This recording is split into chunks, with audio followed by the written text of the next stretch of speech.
Ah, hey everybody, I'm Rob the Builder. Can we build it? Yes, we can. How you doing, David, Bassman, her ladyship, and Bass woman? Now, let me just get the link up. Get the link up. Whoa. Oh dear. Um, delete and paste and boom. Yes. Now, today I'm finishing the DR1 engine. I'm continuing assembly. I think that's pretty much the nuts and bolts of what we're at today. And boom, and boom. There we go, people. Hello. Hello. Hello. All righty. Now, moving around. Ahoy, ahoy. Now, moving around. Dearie me, come here, chair. What is it doing? Oh, oh, for fuck's sake, Richie. And Bobby. Where is the love? Where's the love?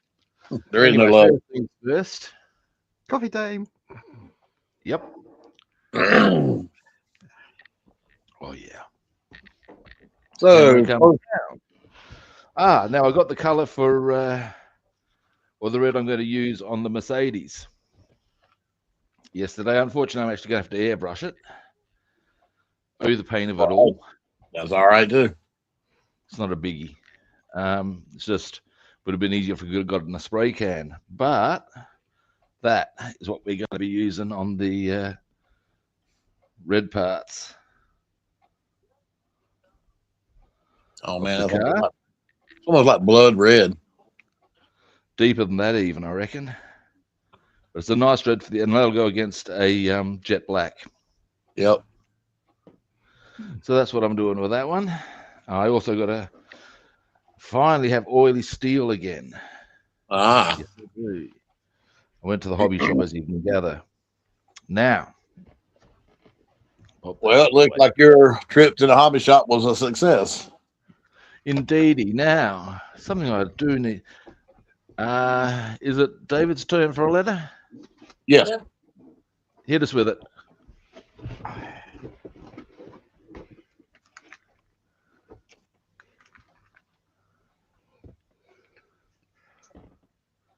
Pick a letter, any letter.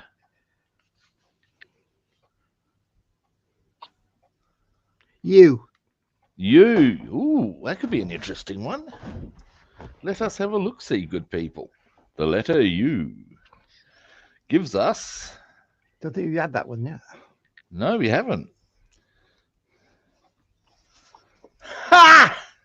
Here we go. Unmentionables. Knickers or other underwear. This ridiculously coy expression may still occasionally be heard, though it really belongs to the last century, and by then they're talking about the 1800s. In the early 19th century, even before the term was applied to underwear, it was used for ordinary trousers. Strange though it may now seem, when they were first introduced in the late 18th century, trousers were regarded as at best preposterous and at worst positively indecent. Until then, the accepted wear for men had been breeches. Between 1790 and the middle of the 19th century, by which time they had become established as acceptable, trousers were given a succession of silly and evasive names, as well as unmentionables. They were called inexpressibles, indescribables, unspeakables, ineffables, unexplicables, unwhisperables, innominables, unutterables, and unhintables. Many of our extreme euphemisms, including most of these, originate in the United States of America, where the parochial middle classes traditionally sets up the trends. Such euphemisms, however, became almost universal at one time. Even Dickens used them. In The Pickwick Papers, chapter 16, for example, he wrote, Mr. Trotter gave 4 distinct slaps on the pocket of his mulberry indescribables. That's hilarious. Wow.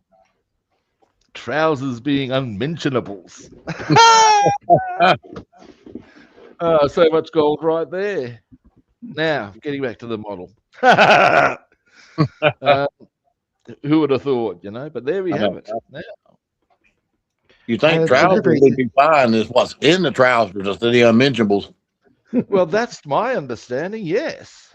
Yep. I mean, after all, the one-eyed trouser snake is surely far less mentionable than the standard trousers. You'd have thought. Yeah. Be careful when you pet him; he'll spit on you. What's the line out of? I think it's Platoon, where they're trying to employ the services of a young working girl, and she's declining the black guy because he's too big, and she hasn't even seen the item in question. Damn. And he unveils himself and says, "Nothing more dangerous here than the Alabama black snake." Which I thought was a pretty funny descriptor of all of its own. Yep.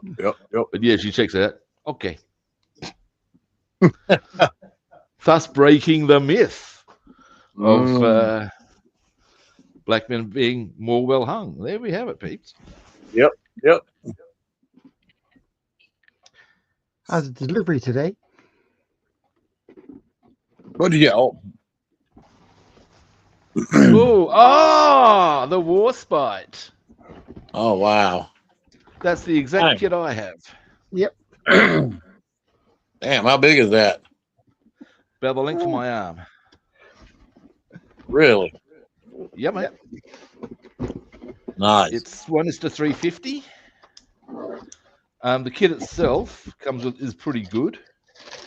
I know because I've had a gander. And actually comes with photo etch all of its own.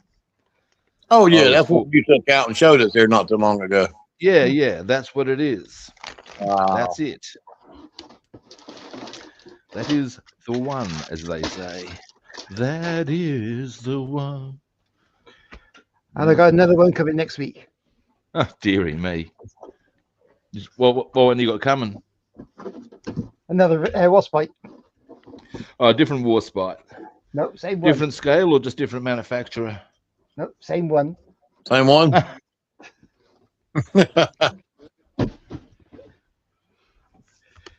Are you going to put one together and leave one in the box?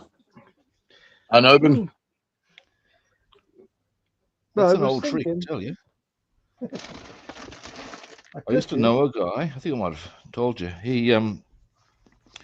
His thing was collecting cast iron cars. And what he would do in every instance, buy two. And he explained to me that the rationale behind that was that therefore he had one that he could display and one that he could keep pristine. And by keeping it pristine was ultimately worth more money. Yep. That's how I used to be with my collecting. Whenever I bought figures, I'd buy two of them. One opened up, one leave in box. Well, I actually did that with... that got too expensive. There's a few things I've done that with. One is there was a type of car put out over here, and it was the Chrysler Charger. Not to be mistaken for the Dodge. They're very different. Completely different body. Yada, yada, yada. Anyway, they were first. I wanted to build one, but they... you can't get a kit for them. It's the bottom line here. But what I could get, and did get, was a 1:18 cast iron or die cast of it. Conveniently, the colours I actually wanted. Okay.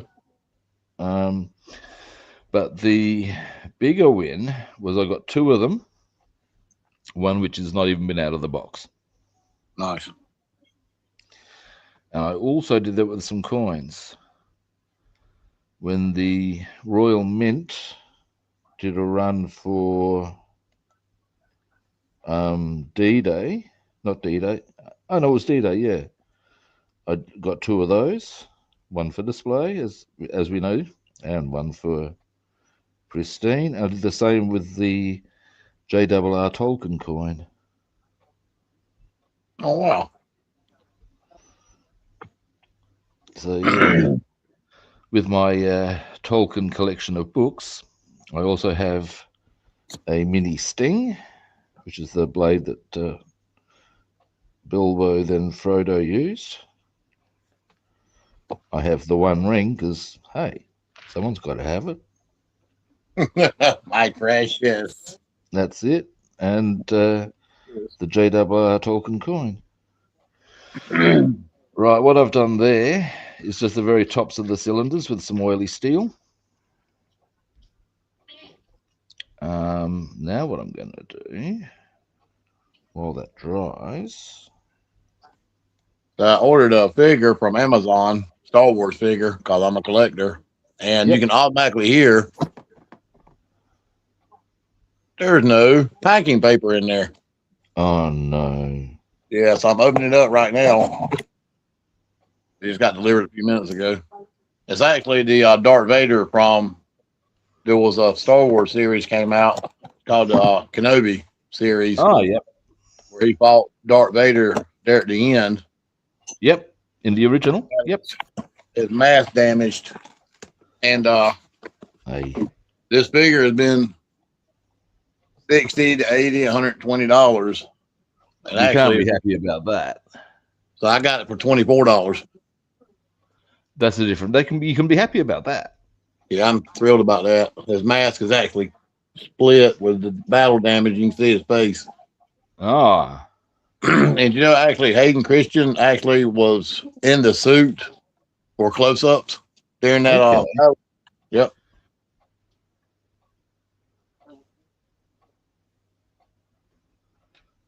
I gotta say, the whilst let's face it, Hayden Christensen's copped it pretty sweet for his performances in. I don't know if sweet's quite the right adjective, but you know what I'm saying. Yeah. He's got a bit of a shellacking, in fact, for his efforts in the series. I got to say, the dudes in charge of casting didn't actually pick a very sound physical match, given the way Anakin's portrayed in Return of the Jedi. Because to me, he should have been more heavily set. And I can see that. With dark hair. You know, they actually had to be trained in swords to do a lot of the battles they did. That doesn't surprise so much. You need to have at least a passing idea. Yeah, Evan McGregor and Hayden Christian, they all had to.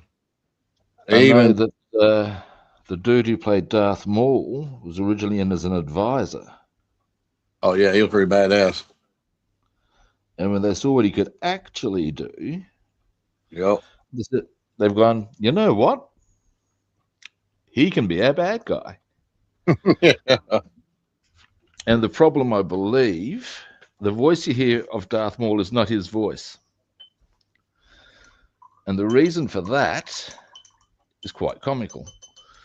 Apparently his voice is just this thin, raspy, totally unmanly sort of a thing. No way, I didn't know that. Apparently, this is what I am told. Oh, okay. So they've had to go for a bit of overdub action, which you got to say, well, that's probably the sensible option.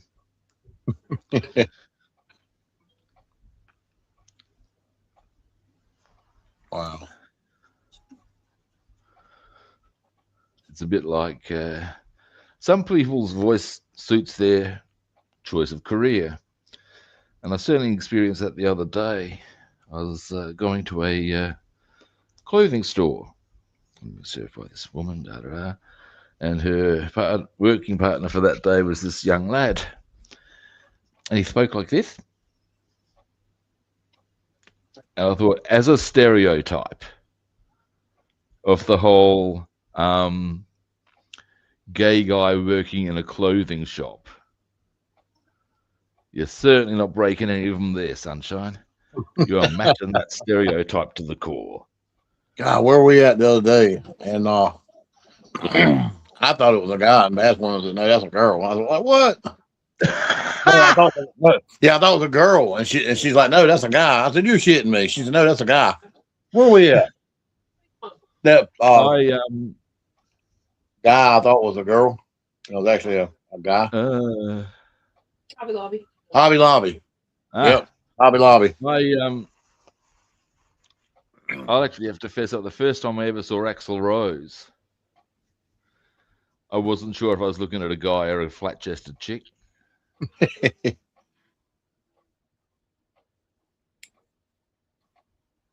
I caught myself, and I was like, "Okay, you have a good day too." But normally I say, "Thank you, dear," or "Thank you, sir." Yeah, that could have been Bessie. Yep. Oh, dearie me. I didn't, I caught myself. Sometimes it is hard to tell.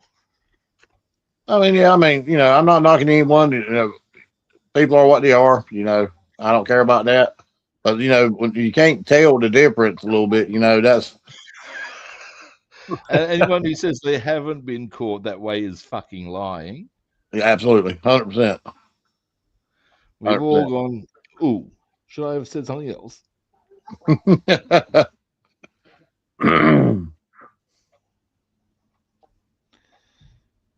That whole, gay, lesbian thing, I don't care one bit. Everybody's, people are people, be who you want to be. And, people love who they love. And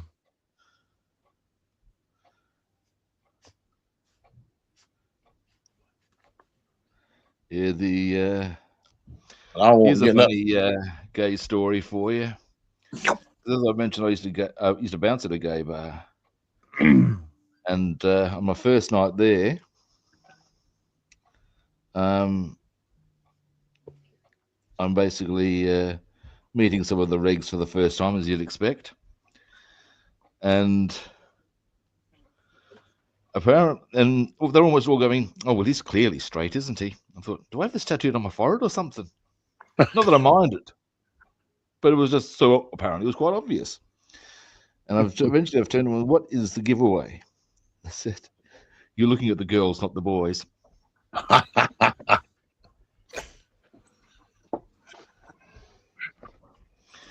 You think, yeah, okay, that would be a bit of a giveaway.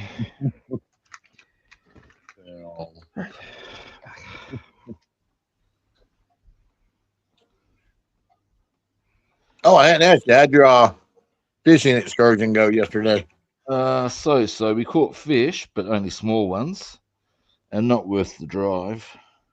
Okay. In terms of the attraction of going down there, used to be the almost unerring delivery of said river to give us big fish. And it's not worth driving down there to catch small ones that we can catch in other rivers closer. Oh, If you follow me. yeah. Yeah. Every fisherman wants to get that big one every time they go. Well, we used to. I mean, I remember, and this is an I shit you not one. We were there one day, and bear in mind, 40 centimeters is a big brim. And we were catching them so regularly that it was simply not photo worthy to catch a mere 40 odd. Oh, no, you had to be in the 43, 44 before you'd even consider trotting that camera out. And at the end of the day, it's been a few visits. We've caught one. I remember going down there once, we caught 3 or even 4 over 40 centimeters. and went there yesterday. I think the biggest was 26, which is a wee bit of a disappointment. You know, if you go to the same localized area a lot regularly using the same bait, and some people might frown on this, but it's a true thing. You just get used to it. They do. Especially the larger ones, because they didn't get big for being stupid, you know. Now, what I've done here thus far, this goes on the back of the engine. And what you can see, let's see if I can get a bit of better light for you. There we go. Is I've got the stem, and the top is that tin color. Now, what's going to happen next is I'm going to put that same color on top of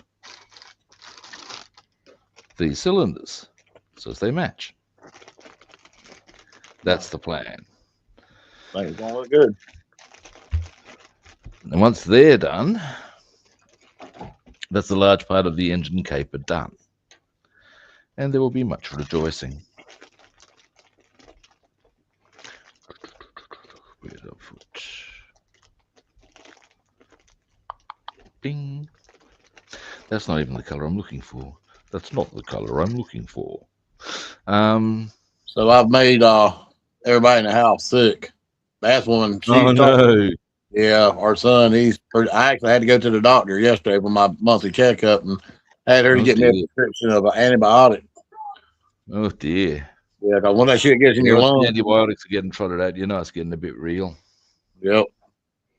So he's been laying in his bed all evening yesterday and all day today, and with antibiotics and cold medicine.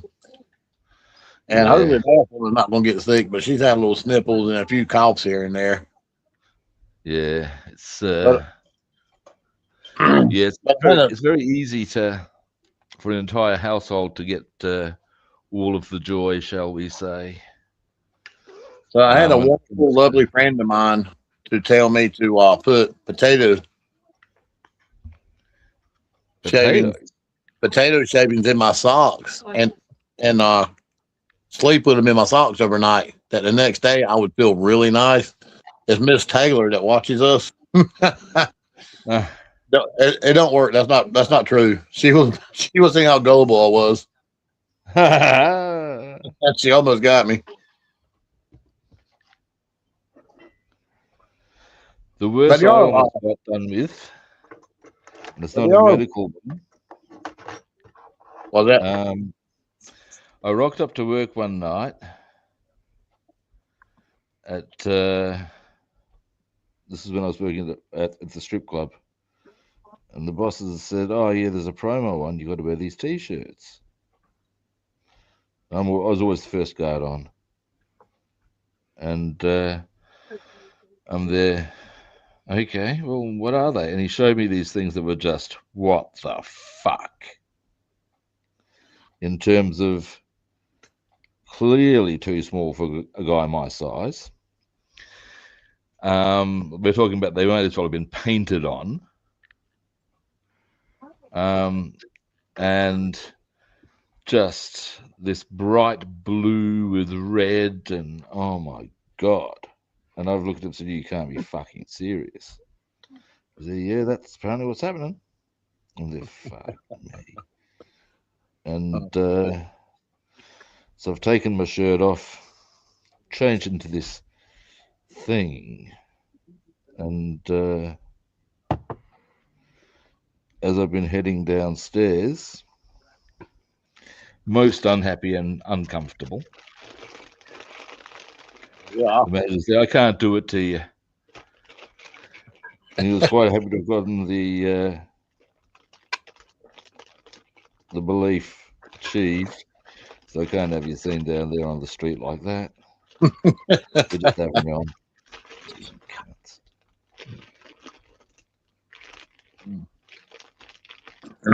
Yeah, you know, when people do stuff that to you like that, there's always a payback. No, I never nailed him for anything. He did. There was one funny thing that happened. One Christmas Eve, we were supposed to all rock up with Christmassy sort of stuff, and I didn't have anything even vaguely Christmassy. The best I could manage, and this was my argument, was I wore this T-shirt that actually had a panther on the front. And when I rocked up, they said, "What the fuck is that? How is that Christmassy?" I'm there, easy, look at the back. And there was a reindeer on it. I said, "You can't be serious." I'm there, I'm deadly serious. Ridiculously, and then again, this is even more ridiculous. It just adds to the whole, really? Was they've then somehow dug up a set of reindeer antlers for me. Oh, yeah. So there you go. Back those on. You can't be fucking serious, right? Yeah, there you go. Oh, fuck. All right. Anyway, typical night at work. Inevitably, some dick needs to be given a bit of a chatting and told that if he doesn't pull his head in, he's going to be turfed. And I'm reliably told it was quite one of the most amusing things to be seen in some little while. Was a big man wearing reindeer antlers saying, "Look, mate, if you don't fucking pull your head in, I'm going to turf you, right?" Now that's that you can sort of see the spark points on the end of the cylinders there. Oh, yeah. Looking good. Yeah, well, once that's fully dry, and the other part, I'll varnish it and then a bit later hit it with some Nuln oil. Yeah. Now, something else I want to do. But yeah, another very classy piece of action of mine on the clothing front. In such a context was on one girl's last day there. It was a fancy dress, and it was all like all the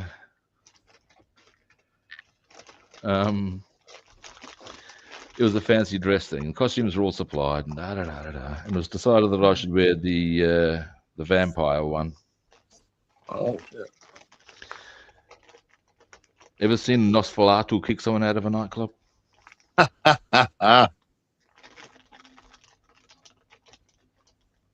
We actually went to go see that new movie that came out, Nosferatu, and it was actually really good. Yeah, right. You were Nosferatu. Yeah, man. And the other pinnacle piece of clothing action I've done in my time as a bouncer that's had amused responses. I was on the door at a place called The Circuit. It was a sports club. Or a sports bar, more than point, not a sports club, club or bar. And this one of the regular chicks strolled on in and has given me this flower. Okay, I've done what I thought was the obvious thing to do, stick it behind my ear. And at one stage of the evening, the state rugby league side came in. And they're actually really well behaved, with the notable exception of their captain, who got significantly pissed. And I'm having to chat him. I'm there with a flower behind my ear. And as that visual has settled in on him, he said, "You've got a flower behind your ear." Oh, yeah, I know, mate. Now, are you going to behave or what? But are you trying to take the piss? And then this other guy from the side's come up and sort of got between us, pulled him aside and said, "If I get him out of here, can the rest of us stay?" Yeah, mate, no worries. That's fine. You do it. You can do that nice and easy for me. I don't care. And here's the thing that was truly funny with the whole box and dice as well. And it was that as soon as the guy was out of the premises, You should have seen his wife shred him. A, because she'd had to leave early. And B, and you're giving that very nice bouncer a hard time.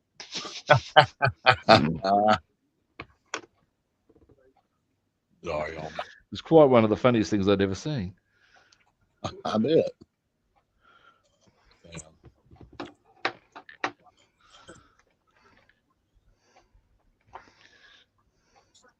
Well, from my understanding, it's supposed to start snowing here tomorrow around lunchtime and snow for a couple hours tomorrow afternoon. Wow. Yep. Well, it's a Yet to warm be one seen here because today. the temperature got to do a lot of dropping between now and then. Yeah, right. It's a warm one here today. Not 100, but certainly high 90s. I've watered it already. I'm not going to bother about giving them the full cover up. The plants, that is. And what I'll do is later in the week, there's supposed to be a 100-degree day coming in. And if that's followed by another one, then I'll get the shade cloth out. Because one day is okay for them to deal with, but 2 days she gets a bit gnarly. Yes. Pardon me. I actually need to keep using this brush. There we go.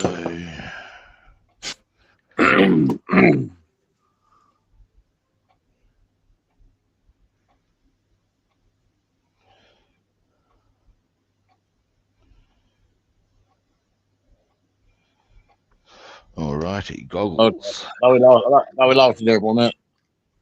Do I? Thought we had lost you for a minute. Yeah, no worries, man.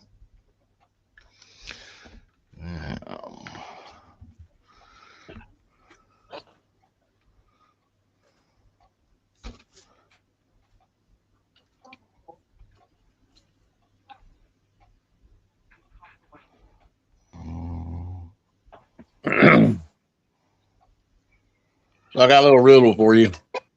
Here we go. All right. A man looks at a painting in a museum and says, "Brothers and sisters, I have none.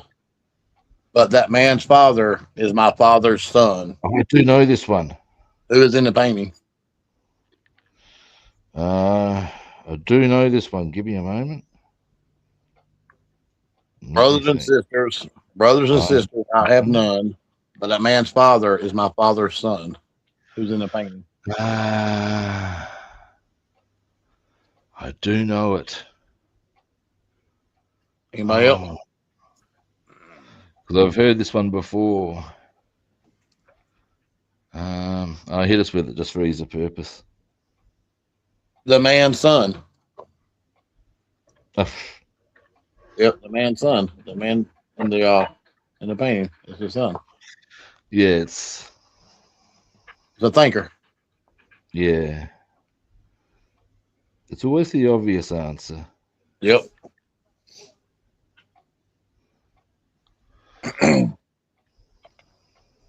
What's always coming but never arrives? The future. Close. That'd be an answer. Tomorrow. Because tomorrow never Yeah, arrives. it's the same sort of a yeah. Outcome, yeah.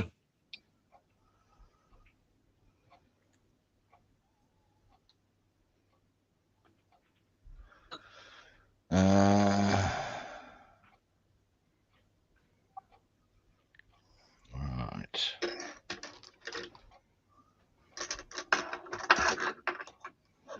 Just come Well, down. I'm using these little tiny straight pins for door locks. Right.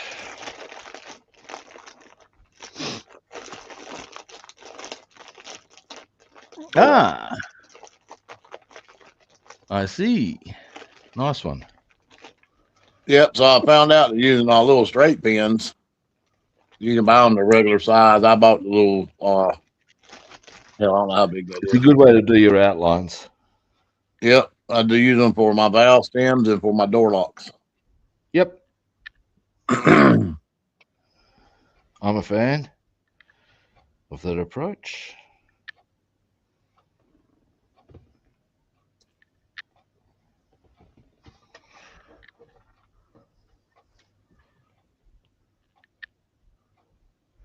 It takes a little bit of time, but it's like when you give your aircraft a black wash.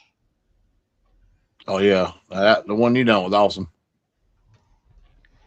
And when you do it, all the detail comes up. And every player wins a prize.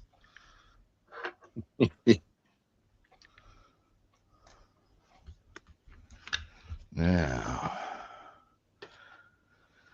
clean that brush. I'll tell you what. I don't know how What's it is that? around there where y'all live, but here, whenever they call for a little bit of snow or some bad weather, man, people go crazy. We had to go to Walmart to pick up a few regular groceries, and I spoke to one of the ladies I see all the time that works there. She's a customer service lady. She said since 6 o'clock this morning, since they heard about snow, they had been bombarded. Seriously? Yeah. Yep. We got in there about lunchtime today, just to grab some things for like dinner tonight and for tomorrow. And damn parking lot was full. And I told Bassman, I said, they're here because they heard about that snow. She said, no, they're not. And I spoke to the woman. She said, yeah, we've been busy as hell since 6 o'clock this morning. Wow. So the mere threat of snow is enough for people to go, nah. That's full on. It is like full on craziness. Crazy. Now, whilst I'm letting all of that dry, bit of assembly can happen. Oh. Now, or at least that's the theory. Okay, like I said, well, like I was talking about a while ago, it got to be almost almost 60 degrees today. 60 degrees almost. And they're talking about snow. 60 degrees. Yeah, almost 60 today. So it goes that way around. It might get down to 32 tomorrow. Yeah, right. That's cold. That's freezing in our temperatures, literally. Yeah. Yep. But it needs to be like that for several days for any kind of snow to stick to anything. I don't get it. I've never done the panic thing when they talk about snow around here. And hell, people like Taylor and Bassman, they got to get out and go to work in it. Oh, Jesus. But I mean, ultimately, work doesn't just go away. These are the realities. There's so many people, I can't go to work. There's ice on the road. The one over here is more the temperature thing, as in once it gets to a certain temperature. However, I would add, depending on the type of work you're talking about, there's actually legislation about that. Like there's actual laws saying, right, once it gets to this temperature, you can't expect people to work outside.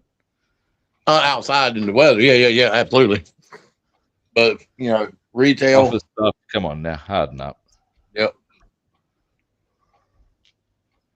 And in offices, you get this marvelous stuff called aircon. They put tread on tires for a reason, don't they? They do. Funny thing, huh? Who would have thunk it? I worked at a store. The one summer it was really hot, so I found it easy to really went into the walk-in freezer, stood in there for a couple of minutes, cool down. I can believe that. Yep, I can totally believe that. Particularly because when I was working at a place called the White Horse Inn, on particularly hot days, what they would actually do in the bottle shop would be to build a chair out of beer cartons. And they would actually take turns to go in and sit on it. And when I was on patrol, because I was there were times when I was the only guard on there. Yeah. And when I was doing my patrol, I would have no qualms whatsoever about doing the same. And I'll tell you, free of charge, it was magical. Dale.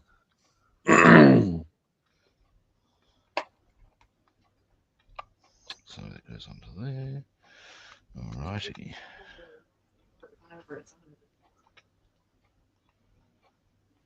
Oh yeah, I'm sure.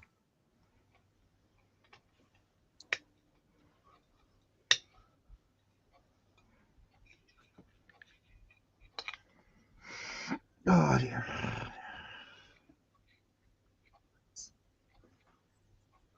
Now we put this one around this way.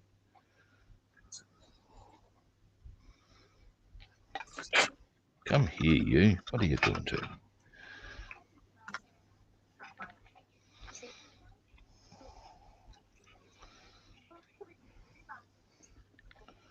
Ah, I see what you're doing to me. You're putting your fist up my ass. Yeah, here I'm talking about snow over here and at 90 degrees where you're at. Yeah, well, different part of the world. The world is a weird place. Here's something to consider. Last week in Victoria, they had some of the most brutal bushfires in years.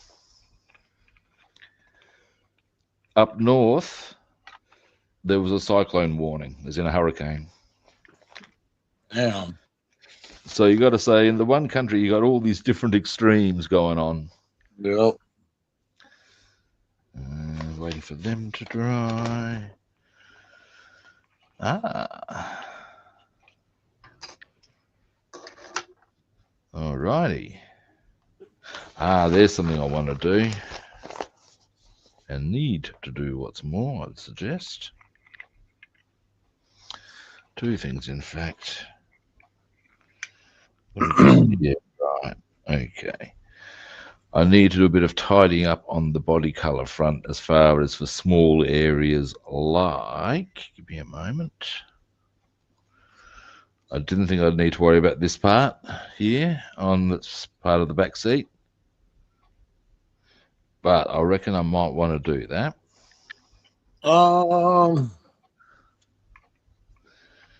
That side part, I can't remember if you can see it or not, to be honest with you. They also reckon to do this front portion. As far as at least on the sides here. I guess if I do that, then I know it's going to be solid. It's okay, sir. We're solid. Now,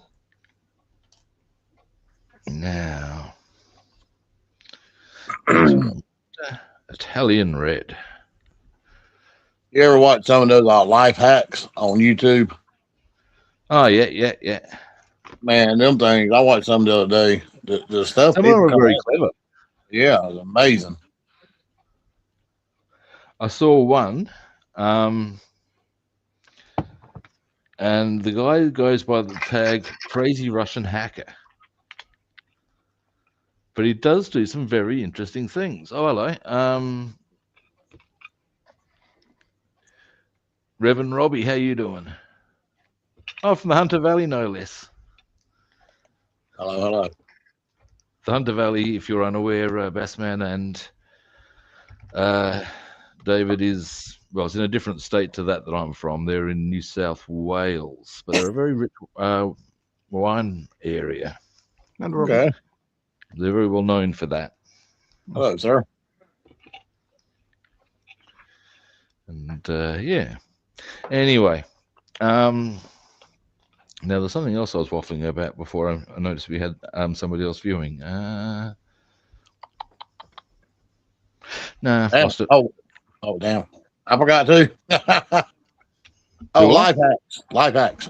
Life hacks, that was it. And anyway, the crazy Russian hacker, he did two things I found interesting.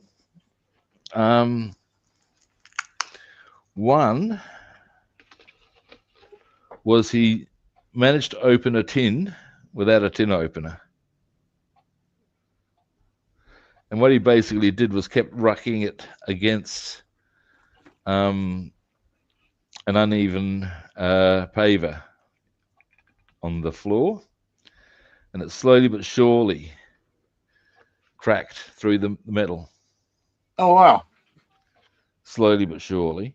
But the other one he did that was interesting, more from informative sort of viewpoint,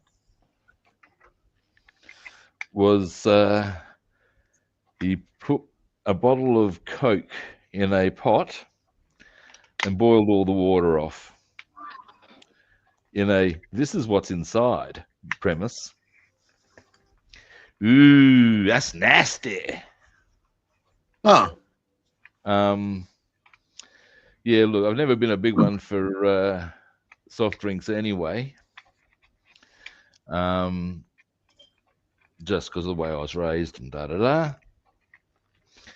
But when I saw what Coke got boiled down to, I suddenly felt really good about that. Oh, yeah, man. You can take, you know how your battery cables on your car get corroded, that white? You can clean that with Coke. Yes, sir. And good clean windshield, too. Now, one of the more interesting things I've heard you can do with Coke is what is called the Bushman's marinade, where basically you get a bottle of Coke, you drop, and I got this actually from a guy whose job was a cook. Used to do a lot of the cookery work in places that were where the truckie stops were. And he reckoned the trick was you just got your Coke, dropped it into, poured it into a bottle of, into a pot, dropped in, you reckon carrots, rabbits worked best. And you just let them simmer until it's pretty much caramelized. Yeah, you can also pour some and dip your chicken in it. Yeah, same sort of drill. Yeah. The inference was that white meat worked better. Yep. Because, of course, you don't need nearly as much. Yeah, and white meat's good. It absorbs flavor better. You're right. It's Chicken. a bit like the other white meat. Delicious. Well, the other white meat is, of course, human being. And I'm sure you could do it the same way. But I've said too much. But yeah. We heard it. But yes, the thing being that ultimately, white meat's really good at absorbing flavor. That's why when you do soy chicken, the way I was taught, all you do is soy chicken. This is a traditional Chinese recipe I'm about to hand you.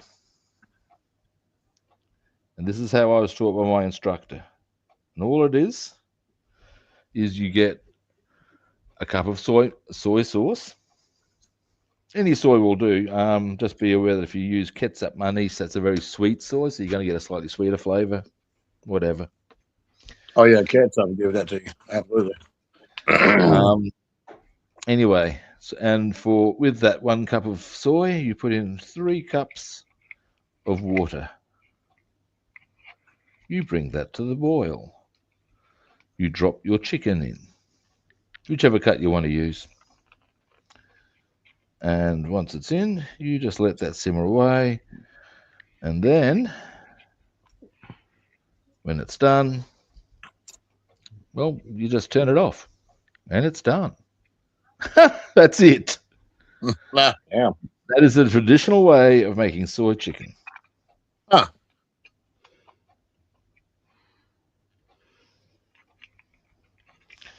And a lot of it, as you can see, it's much the same sort of thing where you just rely on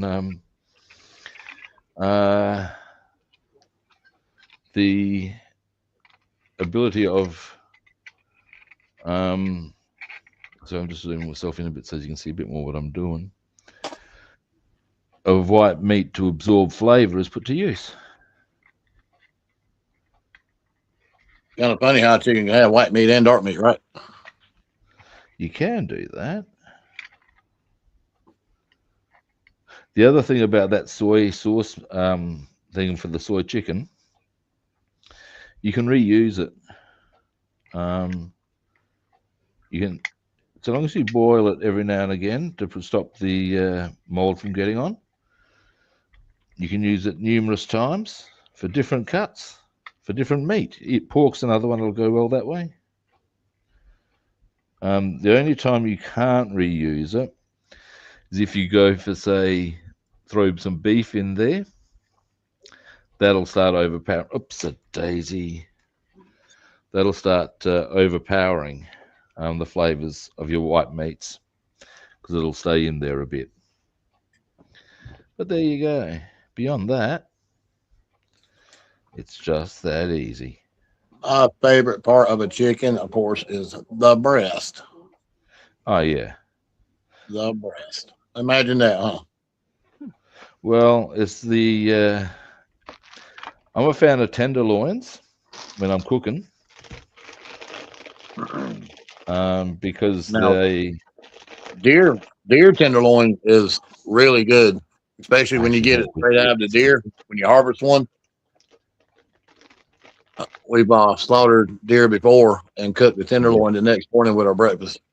The tenderloins on any animal have to be pretty choice. And the back strap and shoulder meat, stuff like that, we have to let sit in ice water for a couple of days to get a wild taste out of it. Yeah. Yeah, it is a process. I don't think most people actually understand that properly butchering a carcass is not so easy. It's actually quite time consuming. There's a lot that goes to it. Yep.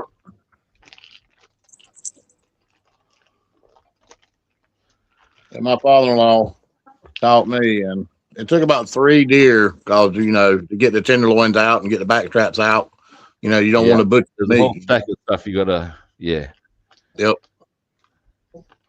Well, it's the reason why becoming a proper qualified butcher ain't just an overnight task. No, and I actually cut meat for about 5 years back with Oh, yeah. Yep. The early 90s when we actually got cow quarters and shoulders in, and we had to cut them up into roast and steaks and stew beef. A friend of mine used to work in the abattoir. Pre-packaged. And I've got to say, it certainly helped him with his knife technique working the abattoirs. Yep. The thing that always got me when I worked with IGA, because we had real meat. We get whole pig heads in. Yeah, right. Nice. Yep. And we would have to cut them in half, and we get fresh brains. Brains. But the chicken feet is what got me. What the hell people do with chicken feet? Nimble teeth. I've had chicken feet quite a lot because they serve them at Yumcha in a marinade. You can just get plain chicken feet, but the marinade's what makes it special in my eyes. Yeah, that's what the older ladies used to say. You do require, as I said, nimble teeth. Yep. Use it for soup.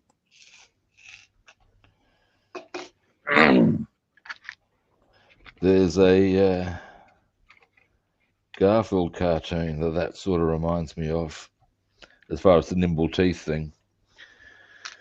Because in one thing, I can't remember how it leads in, But basically, he gets a fish, lobs the whole down his throat, and yoinks out just this skeleton. And John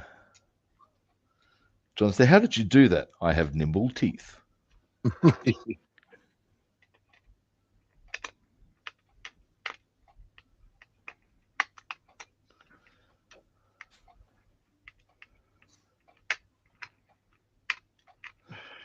Now, once I've gotten this done, I reckon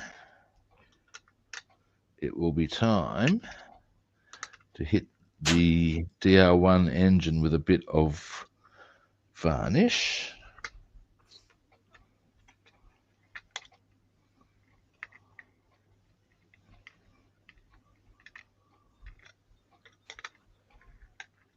And then we can do a bit more assembly, I would suggest.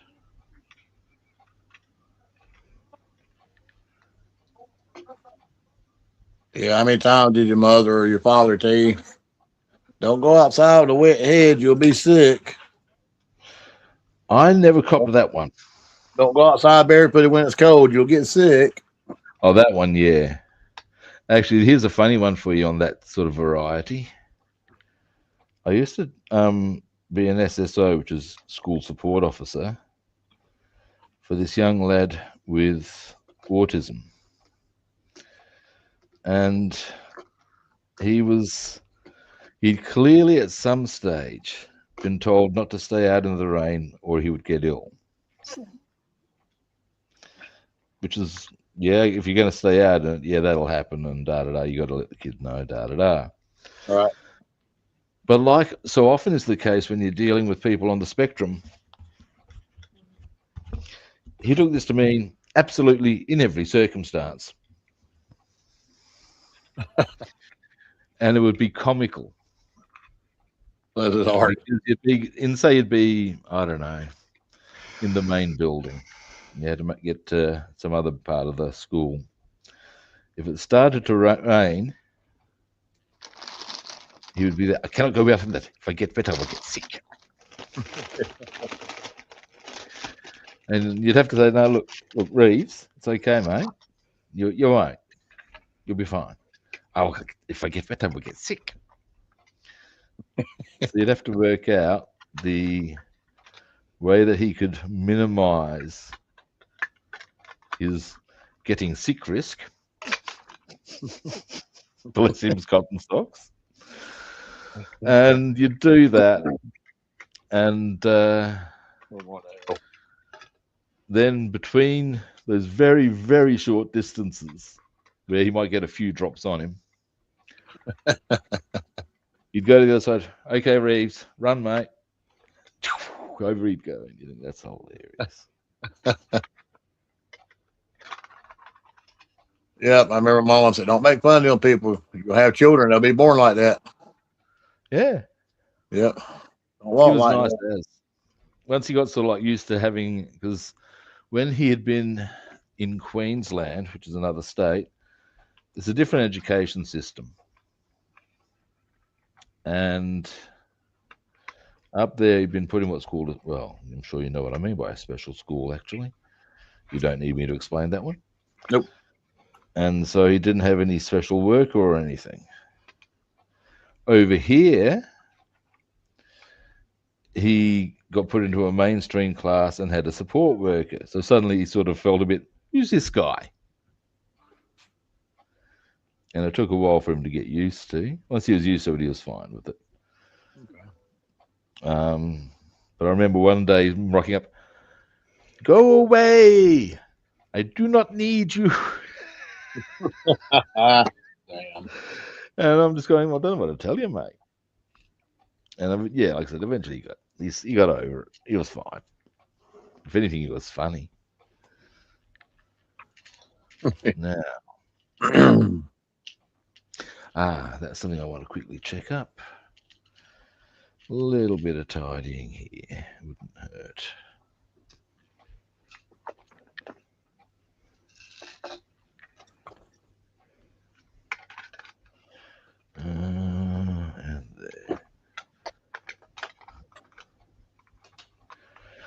All right. Getting places with this. Yeah, I'm almost back 100%. That Well, cold, that's man. good. Yeah, that cold was terrible. My The boys one feel I like, had was certainly no fun. I mean, mine wasn't a cold, mine was more of a fever thing, but, you know, oh, yeah, that's one either thing. way, still not fun. Luckily, that's one thing we never got was a fever. Oof. As I said to a few people, it wasn't nearly as sexy as the song makes it sound. We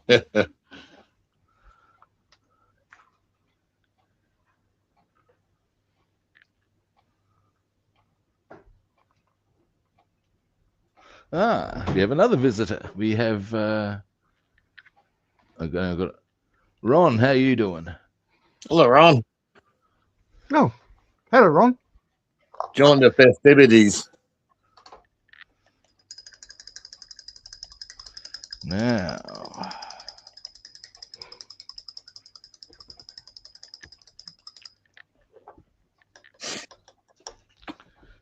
what we'll do next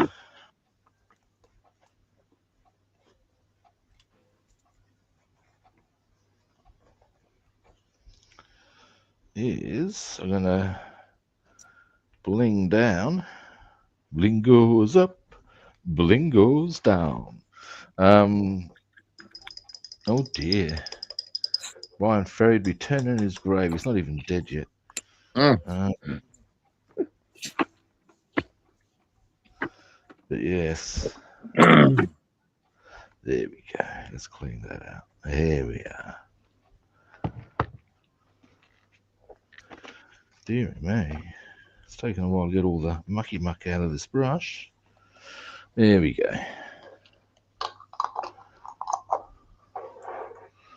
And rinse.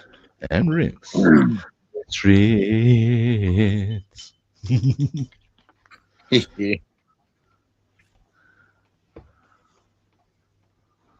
Alrighty. Now, one thing I'm going to quickly do before the varnish is finish the gear stick. Or the joystick, depending on how you choose to define it. So I wonder who named it a joystick. You reckon it was some young lady or some horny young lad Well, depending on that was sitting in that parking lot too long one night and started looking over there and rubbing the gear stick? Yeah, I would say it could be either, depending on the, as I said, mood and inclination of the individual. If you walk by a car and see somebody's head bobbing up and down and you look in the window and they're by themselves, just walk away. Oh, dude, there's something I've got to share with you. There's a bit of humor. Years ago, because there's a over here, or in Adelaide, there's a lookout you can go up to that gives you a great view of the city, B, a great view if you want to see the storms coming in, and unsurprisingly, it's also a pretty well-known makeout spot. Anyway, myself and a friend had gone up there to see the storm come in, and when we go to leave, the battery's dead because we kept the aircon on. And so I've got to go and see if I can get some jumper leads. Arouse him. And the first car I approached, there's only a few cars there. And the first car I approached, there was nobody in the front seat. And I've gone, you know, I'm not knocking on that door. And fortunately, that basically there was one other car that looked viable to approach, and they didn't have any. Unfortunately, this other car rocked up. Group of lads looking to just hit the piss a bit, I think. And here's the thing: this is where it actually gets particularly amusing. On top of the going to the first car and finding it empty and going, no. Was the woman who I was up there with was a very good driver. This is an important point to be made here. She knew her way around a set of wheels. And when it transpires that these guys have got do indeed have jumper leads, but we're going to need to move the car to a point where they can use them,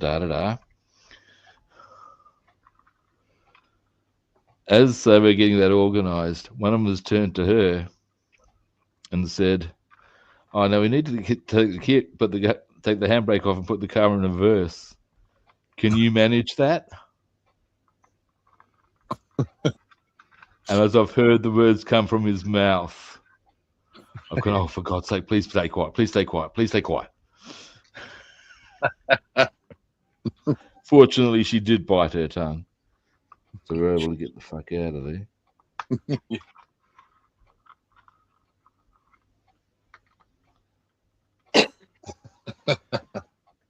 Yeah. Yeah.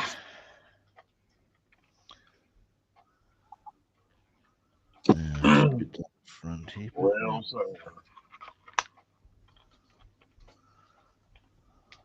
I got another riddle for you.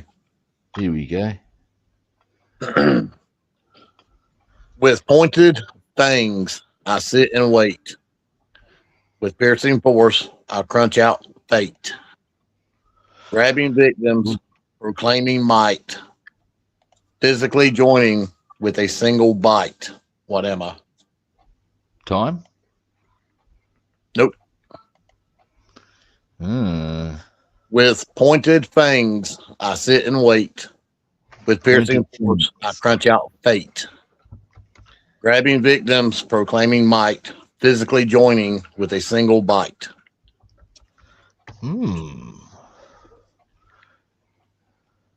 The mind boggles. Ready for it? Nah. David? No, I've got no idea on that one. I know I'm going to be going, of course, when I hear it. Stapler. Yeah. With pointed fangs, I sit and wait. Sitting on the desk. Yeah. In force, I crunch out fate. Yep. Physically joining with a single bite. Joining paper. Huh. Little thinkers. Now, what I done there is I finished, well, yoke, joystick, we'll call it whatever. There we go. So we've got the bottom there is the black. That's the rub seal. And two different types of wood for the... Yeah, that's going to look good on there. Now, bling down, and I'll hit some varnish on the engine. And then we shall see what our next step of assembly is. That would be the plan. Need a mouthful of coffee, I do.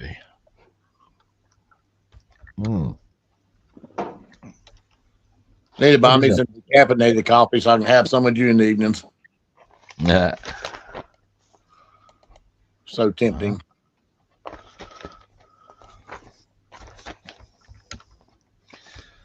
We're getting places, we are. In a pretty major way. Cool. All right. Anyway, Windows. now what I'm after is paint.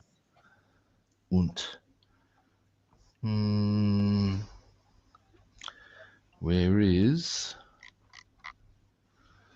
the engine? Aha. I see you. I see all of you. That's it. Here's one I'll have to share with you as far as all of you. The reason I share this is because when it was explained to me, it was, and because you can see it in the gesture, I thought it was hilarious.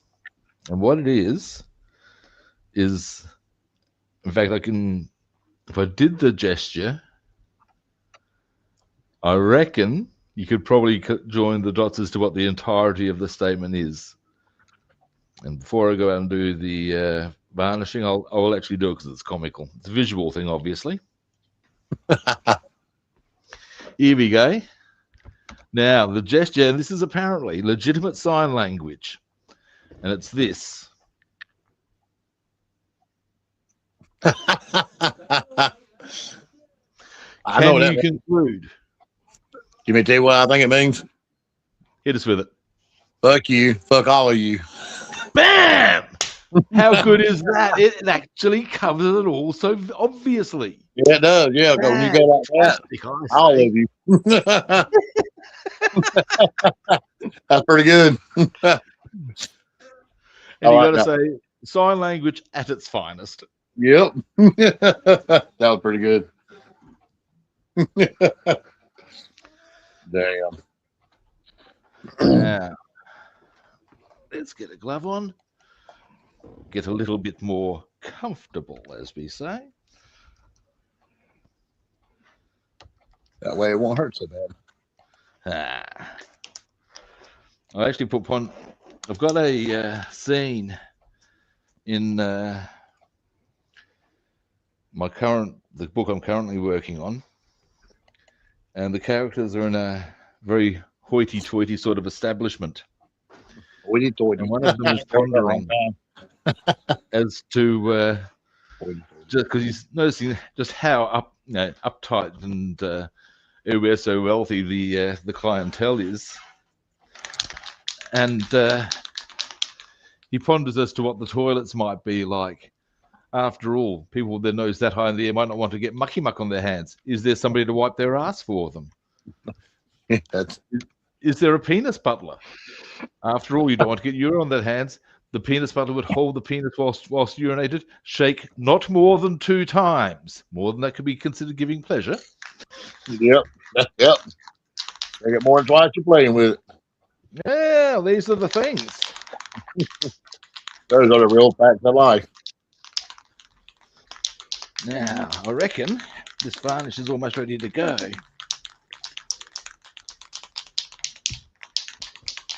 Yeah, there we go.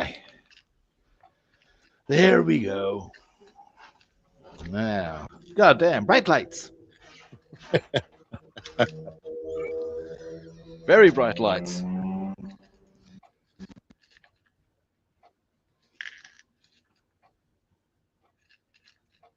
Lordy be. And ridiculously, I put the glove on the wrong bloody hand.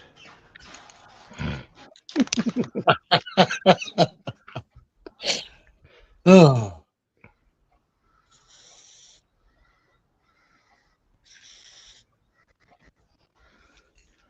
That's almost like trying to put on a condom backwards.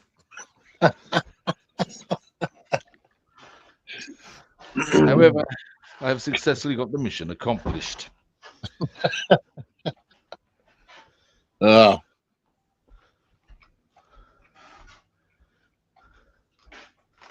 Now, that's them done.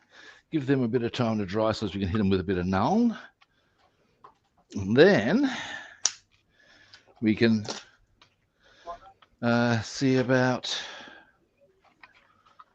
putting that in the engine cowling, and then that in turn on the hood would be the drill. On the hood. Now. I'll run out of things to do on the VW. I'm thinking I might get a bit of a start on the Merc, as far as even if it's just hitting it with surfacer and shit. Oh, okay. Although some of it doesn't actually need surfacer because the parts that I'm painting black conveniently have black plastic underneath them. Who would have thought? Now, with that drying, here's something else I wouldn't mind getting a bit stuck into. The window have rolled down.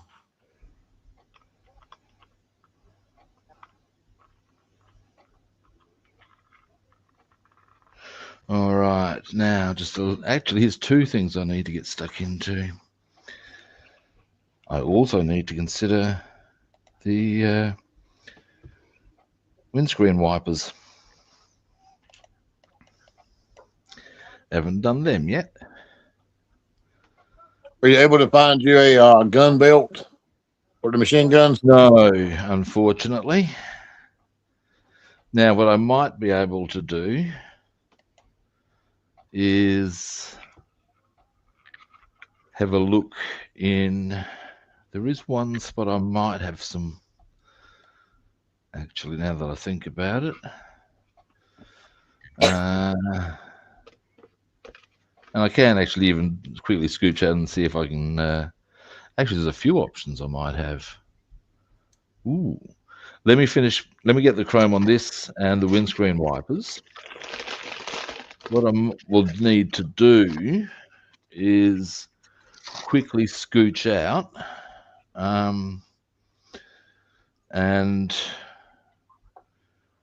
because I do have some figures and there might be an ammunition belt amongst them. Yeah. So I'm thinking that might be a bit of a go. Because they're various combat units and stuff like that, what might they have? They might have a belt. Is that true? Find out. I'm probably not pun. I was just being funny. Being crazy. Yeah.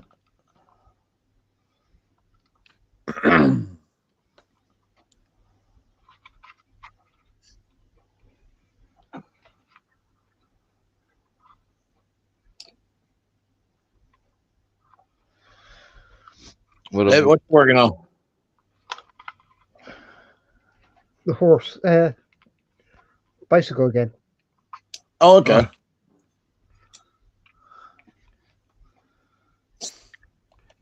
I'm on the carriage part. Oh, wow. Oh, right. That's cool. Yeah, the parts of the sides is as you see, the shaft and two pins to push in. Yep. Yeah, right.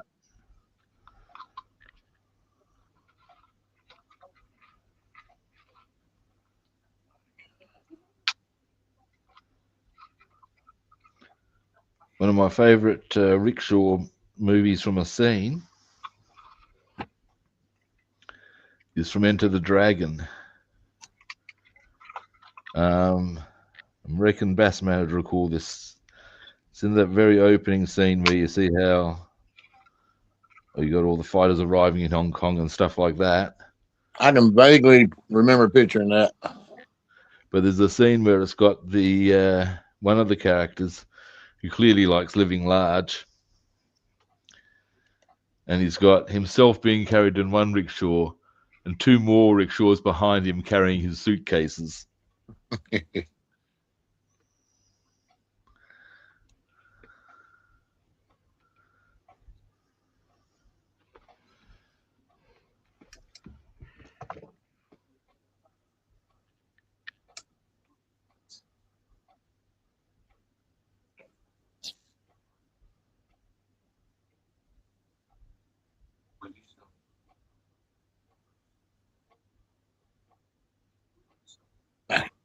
A little bit longer.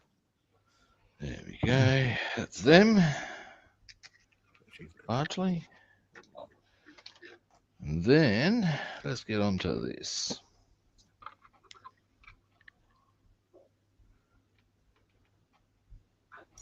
Any big plans for today? Not really. My plan, I do want to, despite it being a very hot day, I do want to do some exercise. Sunday is one of my, I have some days are what I call form days, and others are what I call aerobic days. And today is an aerobic day, so I want to get a bit of get the pulse rate up fairly solidly. do a bit of hard work.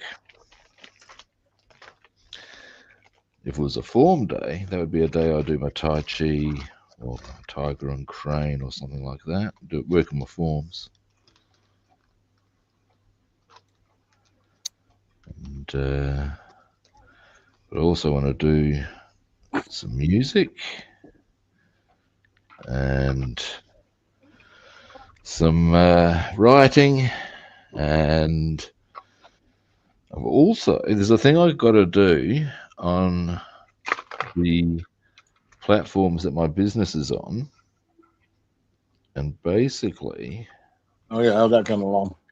well, it's a process, like as you'd know.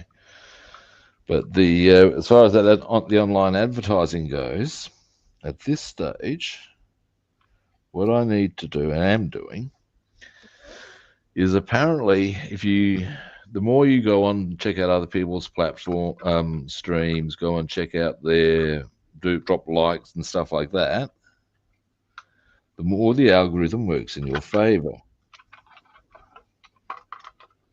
Yep. Now, as such, it's in my interest because we haven't started our full-on advertising program yet. My task is obviously to get those initial numbers up. Now, it doesn't take a lot of time on any given day, but it does need to be done. So I'll do some of that today. I do a bit every day, that's all it takes.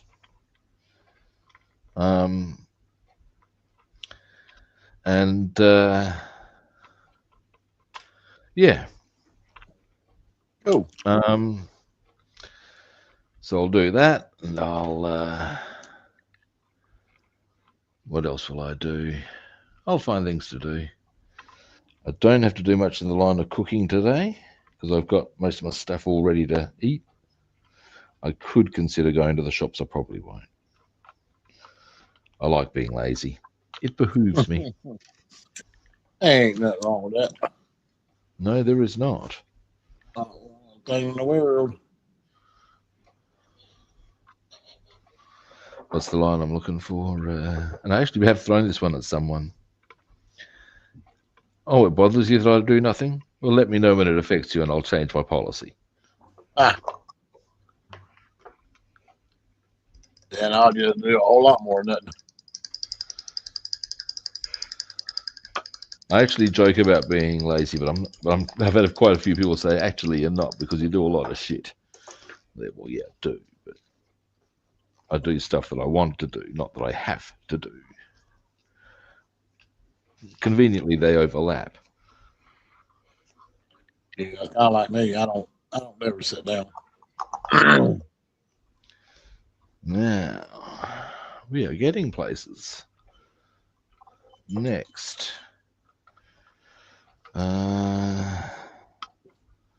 We shall. My motto is I'll rest when I die. Yeah, well, you got plenty of time for resting then. Yeah.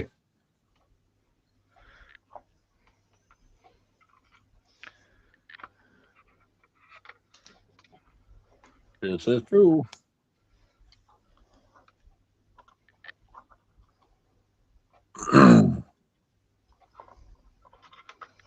It's one of the best lines with reference to death and the afterlife is actually, for me, actually comes from one of my TV series called Rome that I've mentioned before. Right. And there's a character who is pretty much an advisor to various figures in the series. And there's this great line he trots out at one stage because he's advising Mark Antony. And there's Mark Antony's just had his ass handed to him in battle, basically. And Mark Antony's there. It could be worse. You could be dead. No, I can't remember what the lead in the line is. But the line from the advisor is, with reference to not being dead, not being the afterlife. Oh, good, because if this is the afterlife, I'm very disappointed.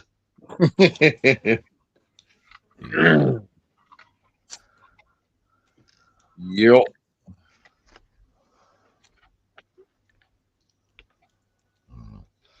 I see how this operates. All right, we're doing that. Glue.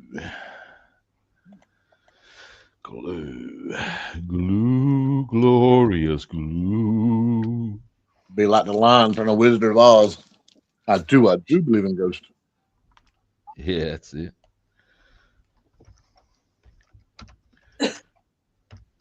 I miss Kansas, Toto. Yeah, well, I miss the rains in Africa.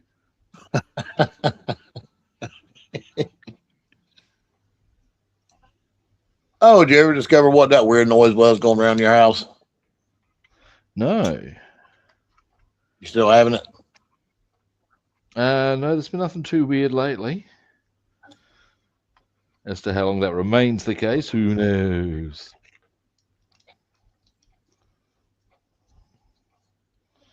Not quite.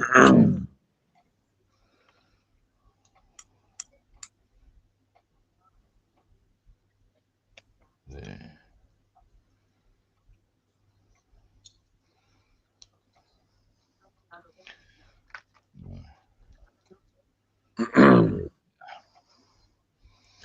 Let's just let that dry, shall we? There's a town close by here called Fremont. Yep. Got a train that runs through it. And my brother told me years ago that there was a man walking down the railroad tracks and the train hit him and decapitated him, cut his head off. Ooh. And on Still certain sharp and nights, shiny. on certain nights, you can see him on the front of the train, hanging off the side of the train with a lantern, swinging it back and forth, supposedly looking for his head.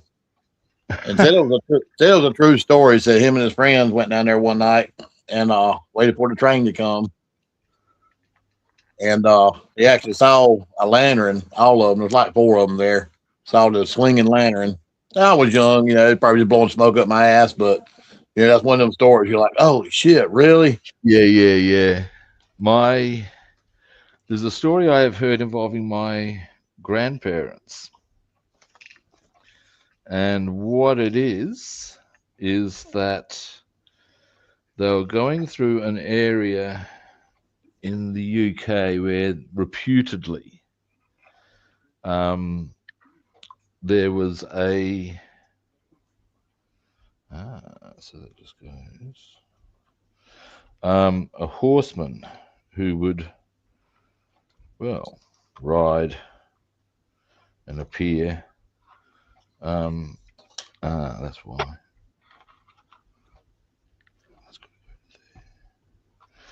And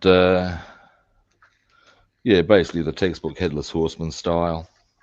All right. I don't know if it was headless, but ultimately he would manifest at inconvenient times.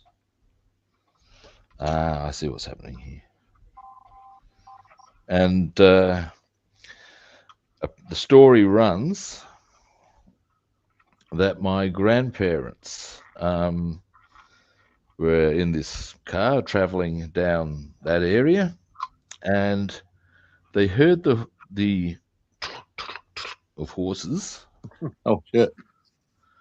And the horseman in question did indeed do the leap through the vehicle, and they were aware of this ghostly horse thing going through the car. Damn. Now, again, exaggeration, imagination, who knows? Good story, definitely. Absolutely. And that's the one, but that's the one I was told in my family, if you know what I'm saying. Now, as far as my family's seen this, you hear that. As to whether, again, they were just winding my mum up, I don't know. Not impossible by any stretch. And the story went that I got that story from my mother. So whether she continued to believe it right into adulthood is one thing that can be said.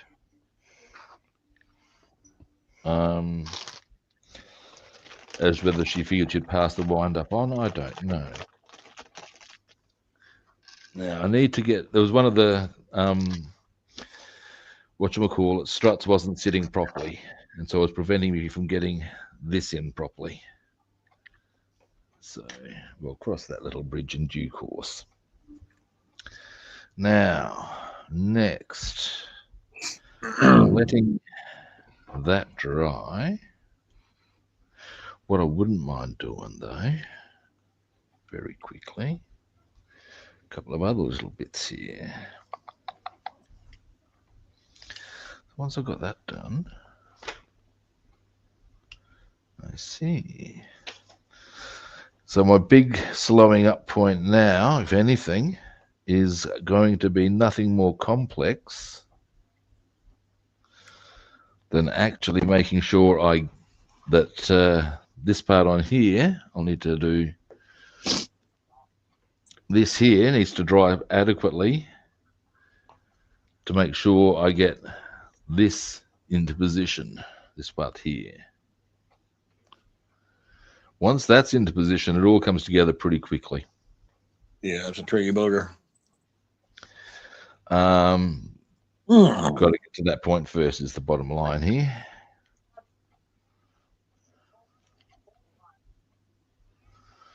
But that shouldn't be a problem.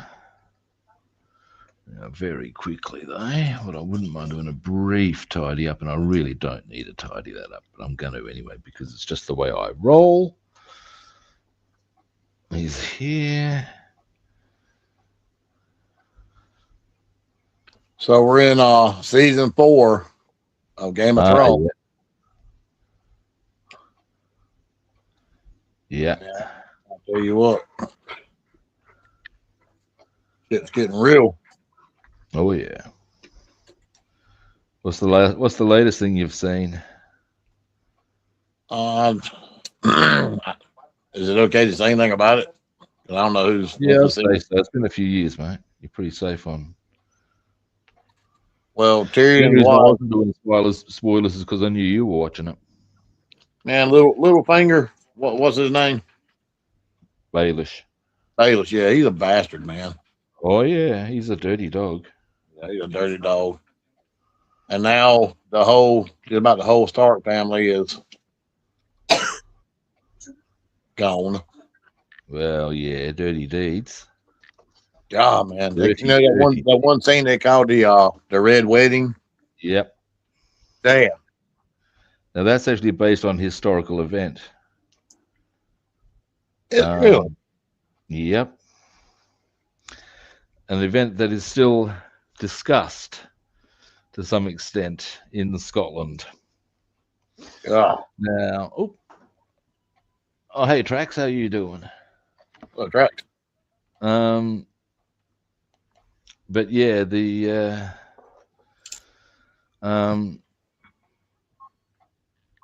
point being that it was now, got to remember the two clans that were involved, but ultimately, yeah, in the same way that you see in Game of Thrones, dinner invite and massacre ensues, that's pretty much what happened in Scotland. I don't think it was a wedding per se, but it was certainly a dinner, and they were invited to stay and got massacred in their beds, which is pretty fucking dirty. Although, in the discussing of it, I do think that Tywin, who of course was pretty much the architect of it, makes a very sound observation to Tyrion, which is, how is it more noble to kill 10,000 men in battle? Yeah. Than it is to kill the slaughter. a dozen men at dinner. Yeah. You got to say, the man has a case there.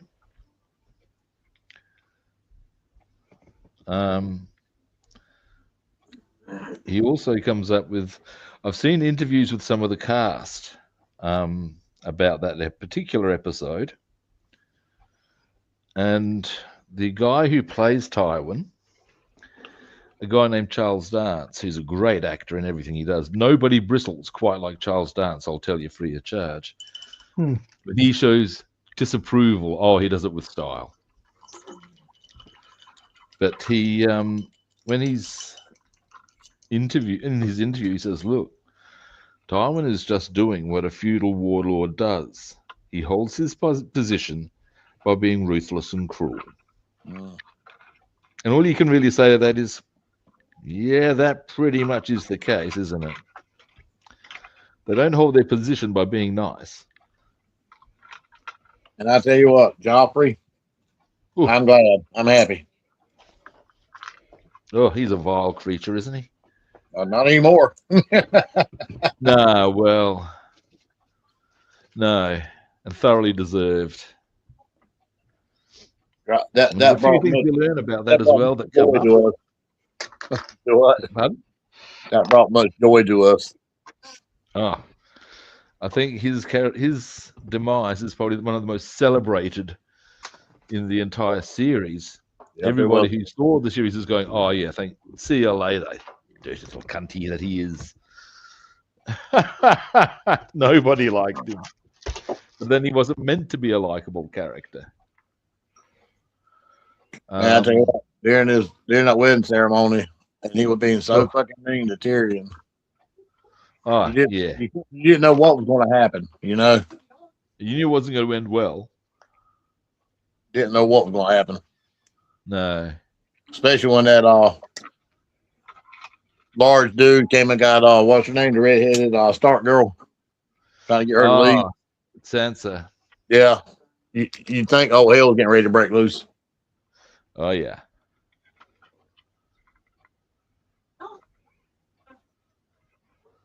We didn't watch any last night because everybody's pretty sick, but we're going to pick up tonight.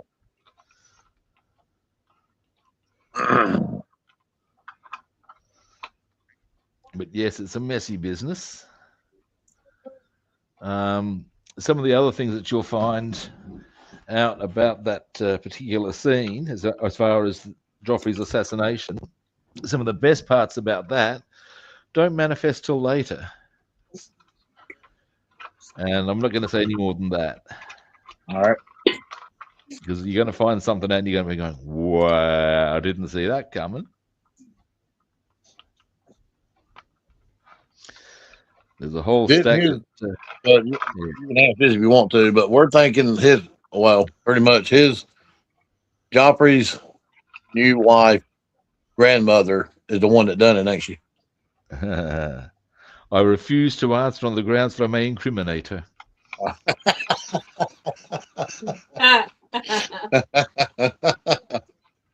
Good answer. But it's a... we thought it was her granddaughter to start with. Yeah.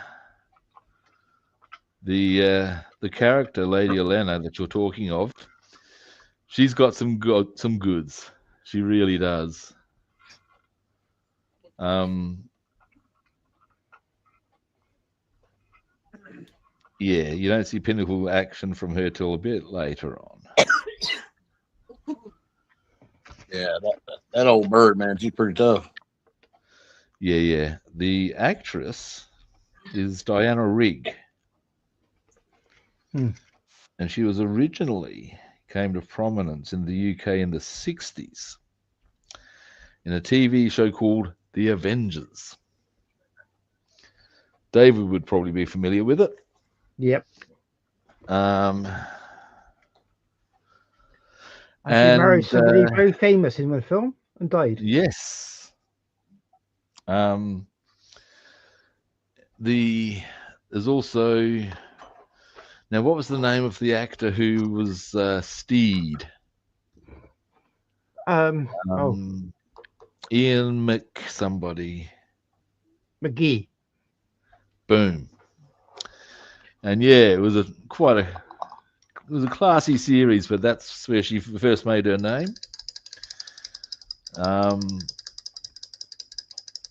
When you, I've got to say though as well, when you check out Diana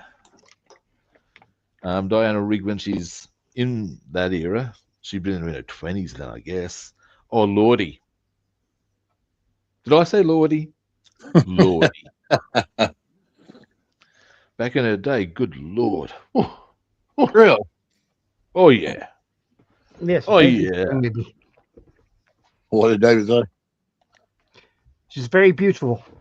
Oh, yeah.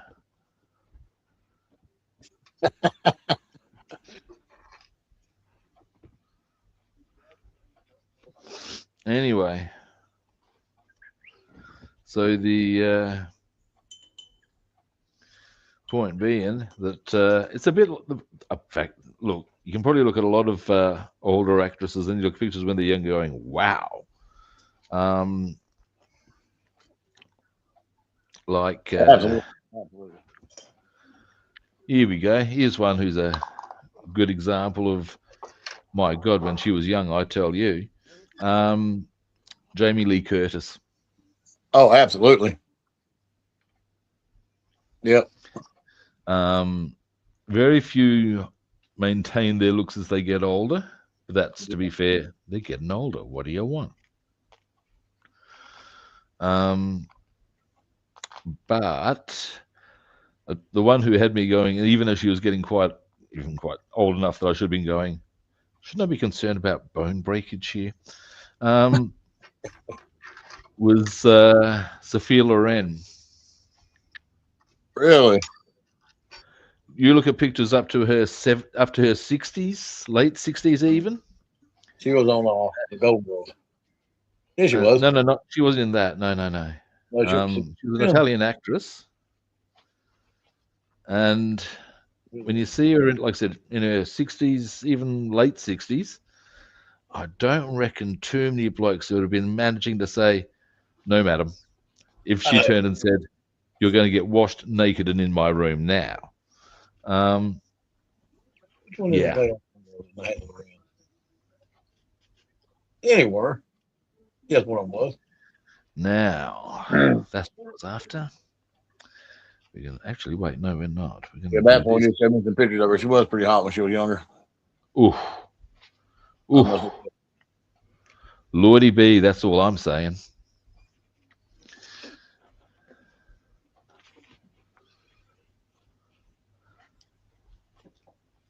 If you can get a picture of Sophia Loren and just actually Google age 60, you'll be going, wow.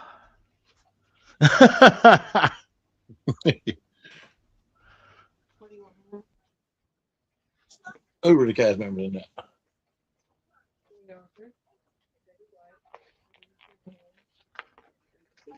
Okay. Well, the resemblance of that one. There was.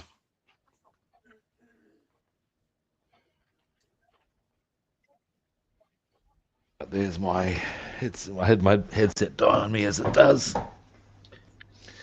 Now, there's a couple of little bits I wish to do before doing whatchamacallit. What do I call it? I call it something.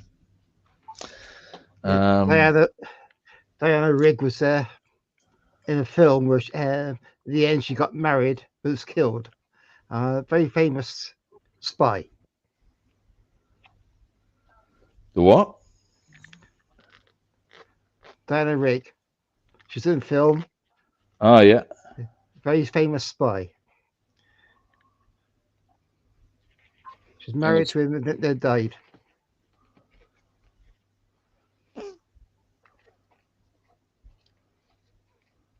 One of the first Bond films, Lazenby. Casino Royale, the first one. Oh, the original. Yeah. With David Niven. No, that's a cartoon one. There's Lazenby. He just done one film as Bond, and he's the one supposed to marry Diana Rigg, and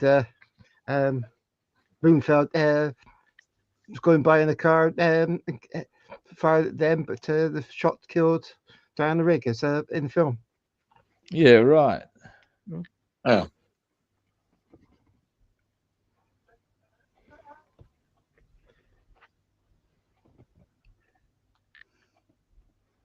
Yeah, she did a lot of. She was good, very good roles, did Diana Rigg. Mind you, you got to say, if you got that sort of acting ability, what the fuck shouldn't you?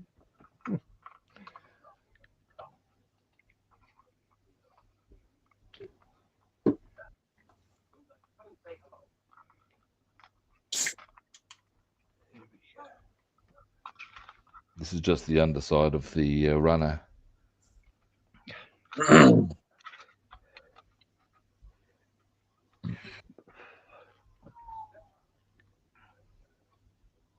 we go.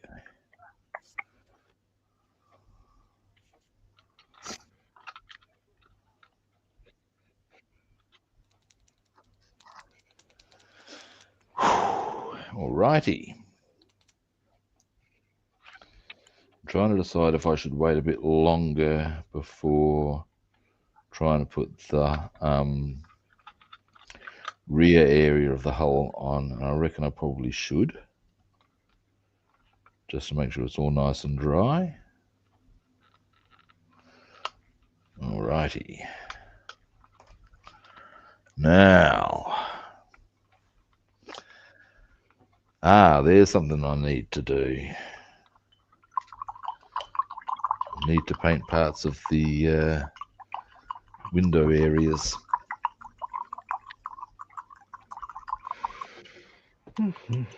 That's what I'm doing now is doing the back chrome on this window. Nice. Yeah, well, that's what I've got to hit with the on the VW is the chrome on the windows.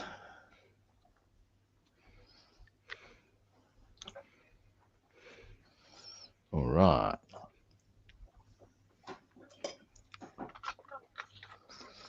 Now let's have a look at them and how they go.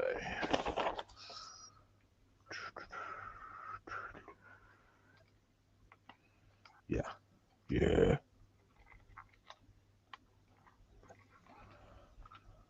Yep. Alrighty. Now we go and grab. Don't need that.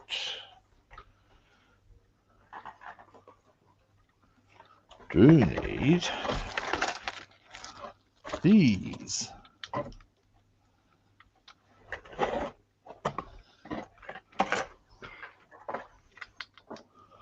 Now,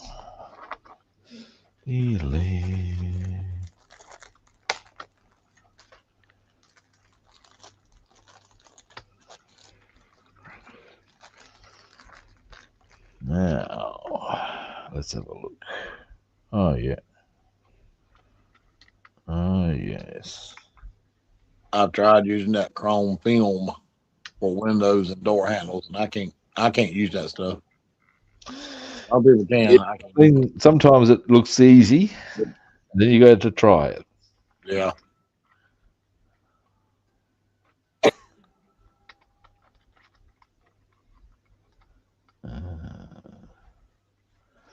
Yep. Here's something I'd like to check on.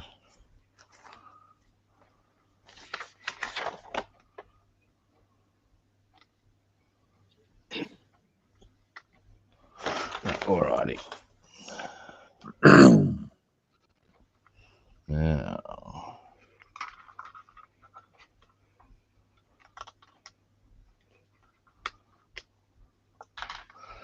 I get just good results with a chrome pen using the fat tip. it just occurred to me that I might want to hang off of doing these clear parts because I don't have a toothpick to scrape off any error. And without that, the errors will stay there. And my thoughts on that are, fuck that. I think that accurately summates them.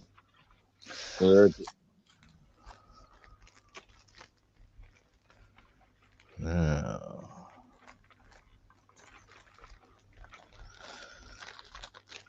Does this mean I end up going to the shops today? Probably. Yep. Toothpicks are a must-have in your household. Yeah. Molding, picking your teeth, picking scabs, getting that big green greasy booger out.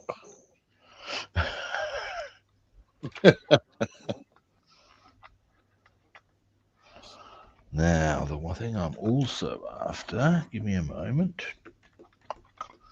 Where is? Aha. Yeah, I'm not quite. Oh, I've got a bit to do there. All right. All right.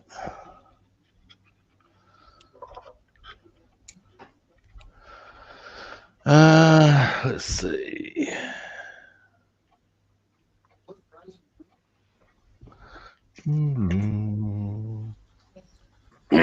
Damn, can you believe the first month of the new year is almost gone by?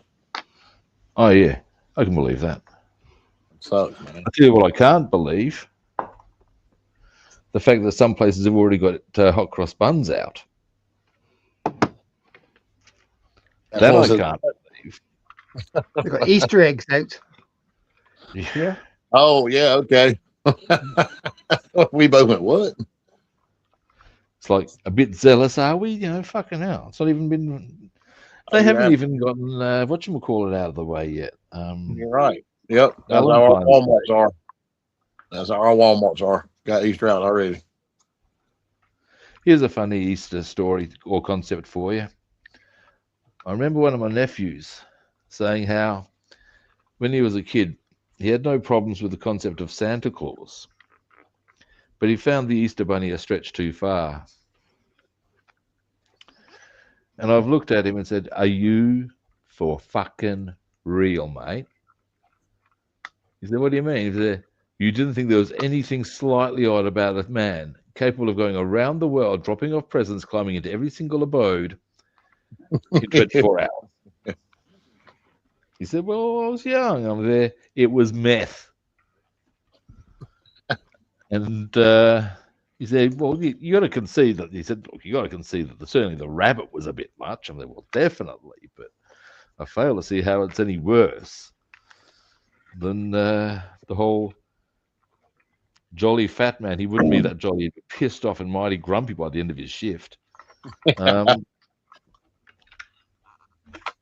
And yeah, no, he was saying, look, you know, I was fine with it with Santa, not so much the rabbit. Yep. The only reason why the rabbit hides his eggs because he don't want everybody to know he's fucking a chicken. Well, that's right. Nobody seems to raise an eyebrow about that behavior. Nope. Which brings us to an interesting concept. Could, in that context, the rabbit be said to be porking a chicken? Aha. Ah. These are the questions. They are.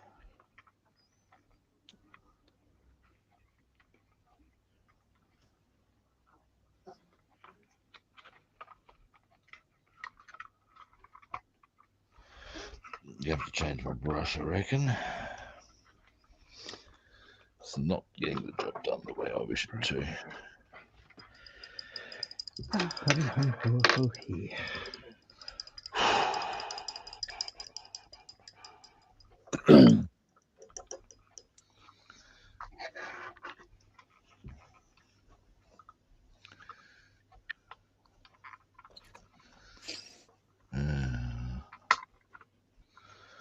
Rinse that one.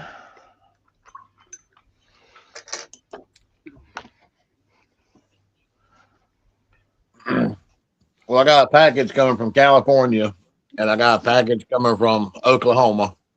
Oh, wow. Oklahoma's only a 17-hour drive from where we live. Wow. Pretty much a straight shot west. And you know where California's at. One package is going by United States Postal Service. One package is going by UPS. So the package from United States Postal Service is coming from California. I'll get it before I get the package from UPS. That's only 17 hours away. Jesus. Ain't that messed up? Hey, priority. It's a bit. To show you how much better the Postal Service is than UPS. Well, as I've said before, I've often speculated that if a private company requires X amount of money to do a task, logically, no use of this wonderful word, and I'm well aware the world frequently does not run on logic, you would think that a government-run agency should be able to get that task done more efficiently for cheaper. You would think.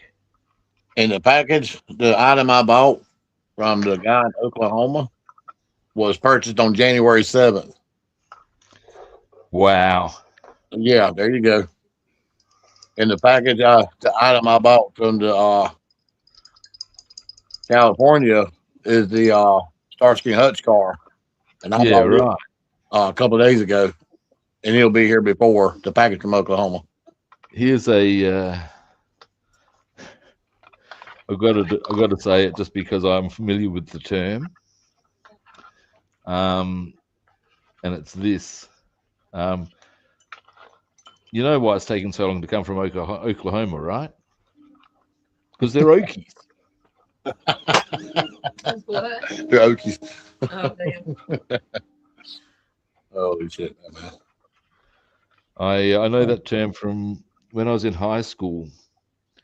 I used to have I had to read some John Steinbeck, and one of the books I read was The Grapes of Wrath, and so it is that I'm familiar with the term Okies.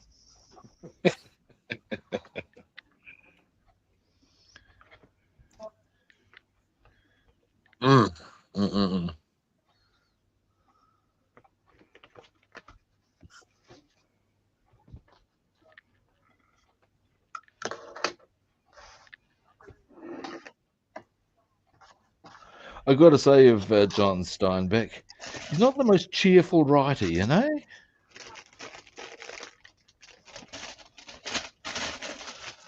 That woman agrees with you. A lot of his stuff's very depressing. The other one of his I had to read was Of Mice and Men. Another very depressing little number. You read that one?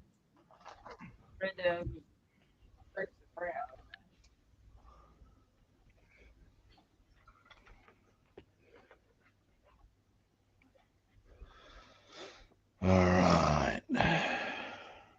Getting there on that one, I guess.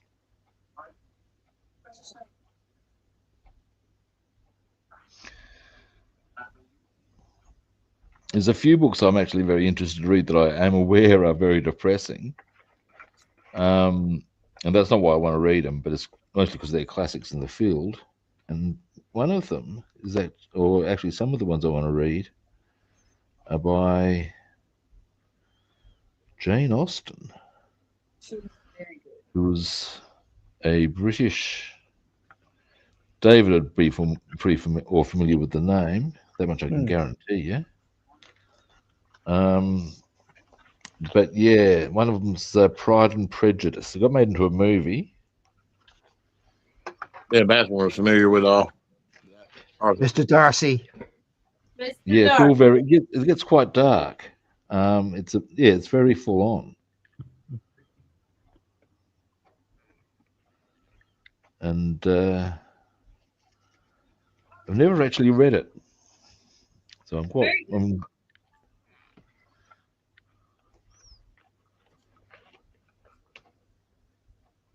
There's a few books like that. You're a bad woman.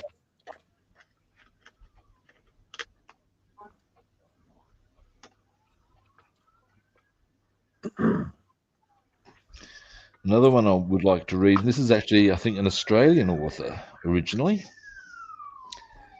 And the book title is For the Term of His Natural Life. You can see it's going to be cheerful. But yeah, pretty keen to read that one. I've got them. Got them all in my book collection.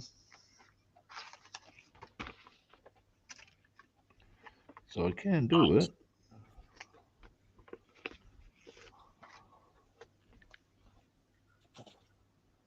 Well, unfortunately, there's only so much time in a day, you know. Well, yeah, that is the other side of the equation. It's just one of those reasons, again, why I lament the fact that we have a horribly short life expectancy. There's never enough hours in the day. Here we go. Here's how the world should have rolled out if I was the deity. Yeah, you can bet it's different to what it is. We're going to be talking, I think we need 48-hour days. Yes, that works for me. 48 hours, 10 days to a week. And average human life expectancy, surely 500 years. That sounds great. All of that held together with good physical health and no mental issues whatsoever. Now, we totally don't have that. What's the excuse? I think we should all pull together and make them fix it. Protest it. Damn right. This brush needs to be changed as well. When you're doing this really sort of fine lettering, it can be very tricky, I find, to stay on the one brush because it just starts getting gluggy. When you're doing fine work, that can be tricksy. Yeah, I find it hard to stay on the letters. Once I've got these ones done, I want to let that dry properly, and then we can. But you know, if you take a little piece of cardboard and put just some white paint on it, if you're painting it white or whatever color you're using, yeah, just make sure you got a real thin layer. Then you can take the cardboard and lay it on it, and it'll. Oh, that's a good idea. Yeah, it'll raise up the letters for you. Because that's how I do a lot of my white letter tires. Because I've used a brush. Never occurred to me, to be honest. And using a brush. But yeah, try a piece of cardboard. Put just enough paint on there that's wet, and just yeah. It's like doing a reverse stamp. Yep.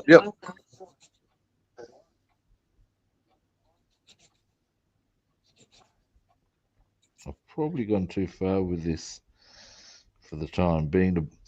Oh, not necessarily. Hang on. Let's do that. I think I can do that very easily. In fact, right now, at least I can do the rest of it that way. Okay.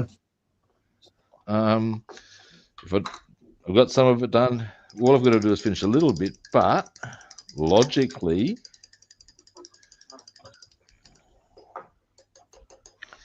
it won't matter that I've already got some done, if you know what I mean. That should all happen. Let's get this happening then, kids. Why did that never occur to me? Yeah, just put enough paint on there that like you like writing, just enough that it's wet. Yep, I can see that. Pardon me. Now we'll go bam, bam, bam, bam, bam, bamachi.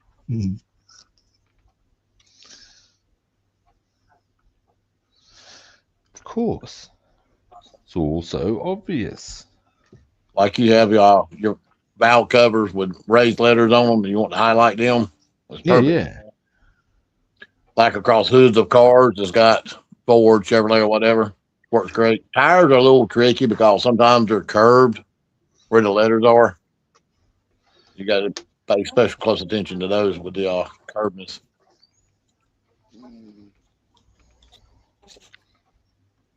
Not quite. Obviously, I need more paint then. But I can still see that I've got some on because I can see the VW pattern. Obviously, I need to be a bit more vigorous with my paint application. Mm.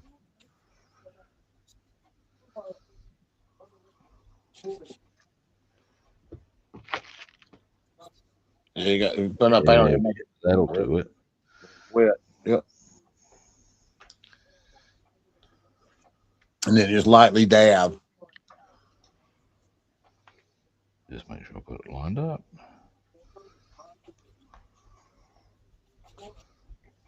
Not quite. I got too much on there, but that's okay because I'll hit that with black. Maybe I'll just...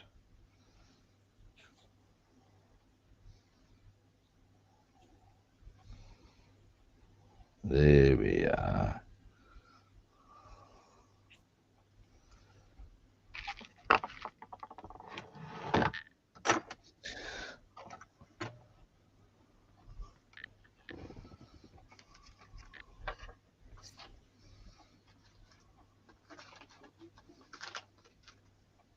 Worn.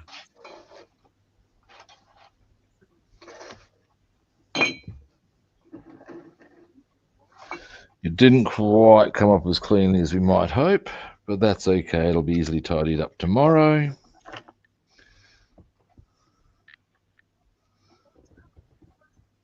Okay. Nice. It'll still come up nice. Yeah, it will. Because what I've got to hit that with next is black. So it's going to go completely over that and nothing's going to be seen. Yep. Where have I put now? What I might do, because I'm actually fundamentally waiting for things to dry now. There is one last thing I can do, I reckon. Yeah, I can't really handle my car no more. I got to wait for the window to dry. The glass. Yeah, once you get to a certain point, that's all you can do is wait. Yep. And there's nothing wrong with that.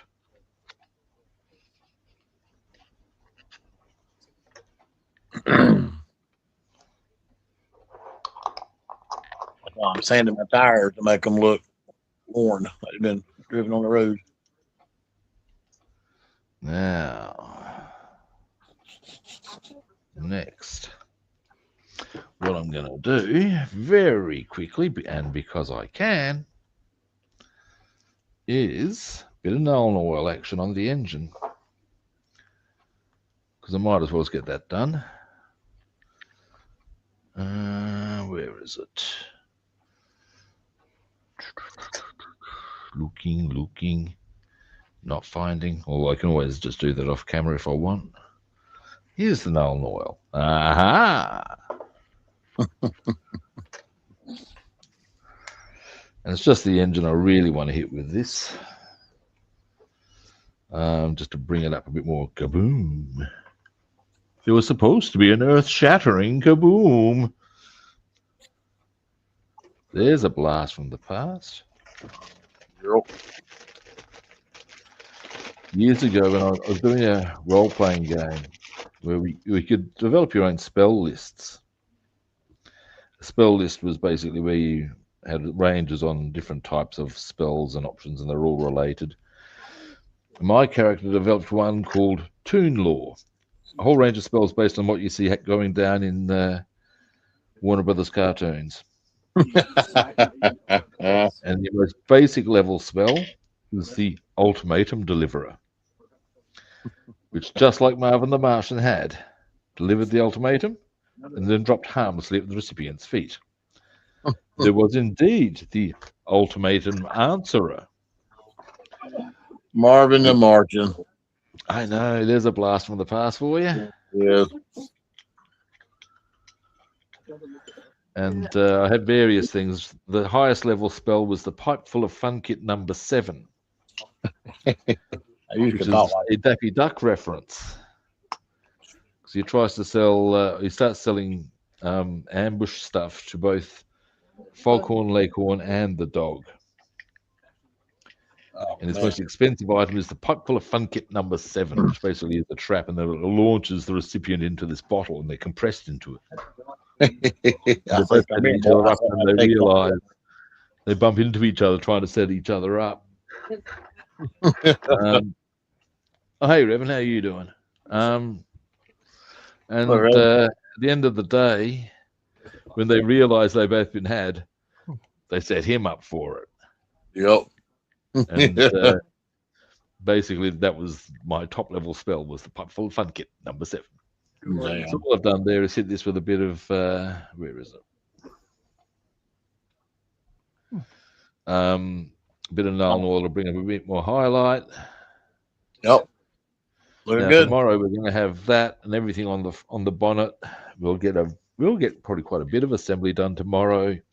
Okay. I might need to have time such that I'll do a bit of prepping on the Merc. We'll see how that rolls out.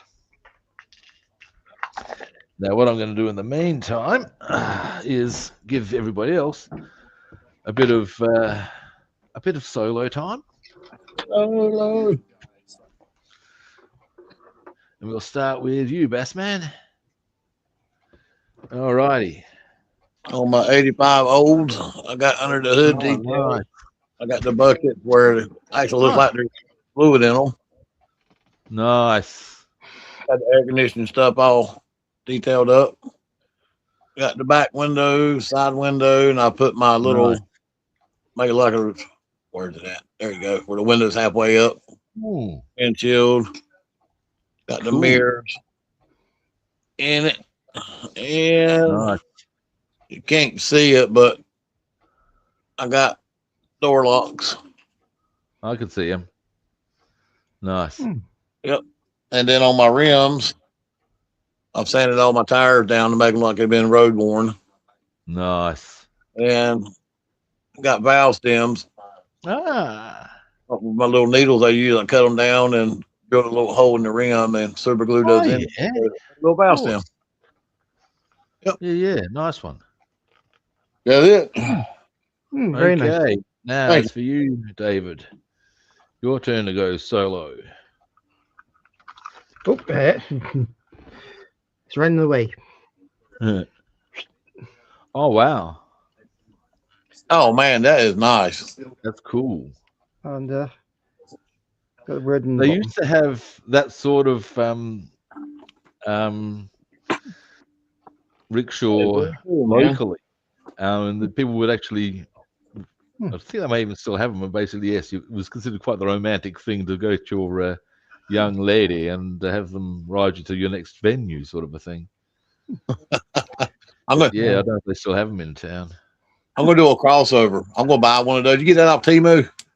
They're Yeah, probably good. I'm gonna put me a clone trooper on it. about £5.65, I think. Okay. Wow. Yeah. So they're not very expensive. Put at the clone bottom trooper in line. it. Yeah. Plus the two types. Cool. One that with the trailer on the back, and this with that the thing on. So That Nice is one. cool. That is cool. Cool. it's Nice. a bit tricky in places, but otherwise you get there. Jolly And good. of course, Yeah. you got the wheels working. That's cool. Wow. Nice one. Cool deal. Oh, All righty. Well, that is us done for today. Thanks for watching. We all appreciate it. I appreciate it. First time viewers, you know the drill. Follow, like, or subscribe. Other platforms. I'm Rob the Builder on Facebook and YouTube. And Rob's to the Builder on Instagram, Twitch, and hit those follow, like, or subscribes. They're gesturing that where they are. You know where they are. Get it together, people. The thumb. Not merely the thumb. They're playing. That's it. All right. Now tomorrow we'll be back. Certainly I will be. I'll be. And now my appointments tomorrow are not till reasonably late, so I can linger longer. Yes, I can linger longer. Isn't that something the bishop said to the choir boy? And on that entirely wholesome note, I'll catch you good people tomorrow. Same kit time, same kit channel. We'll catch you good people then. See Bye. yous. Yeah.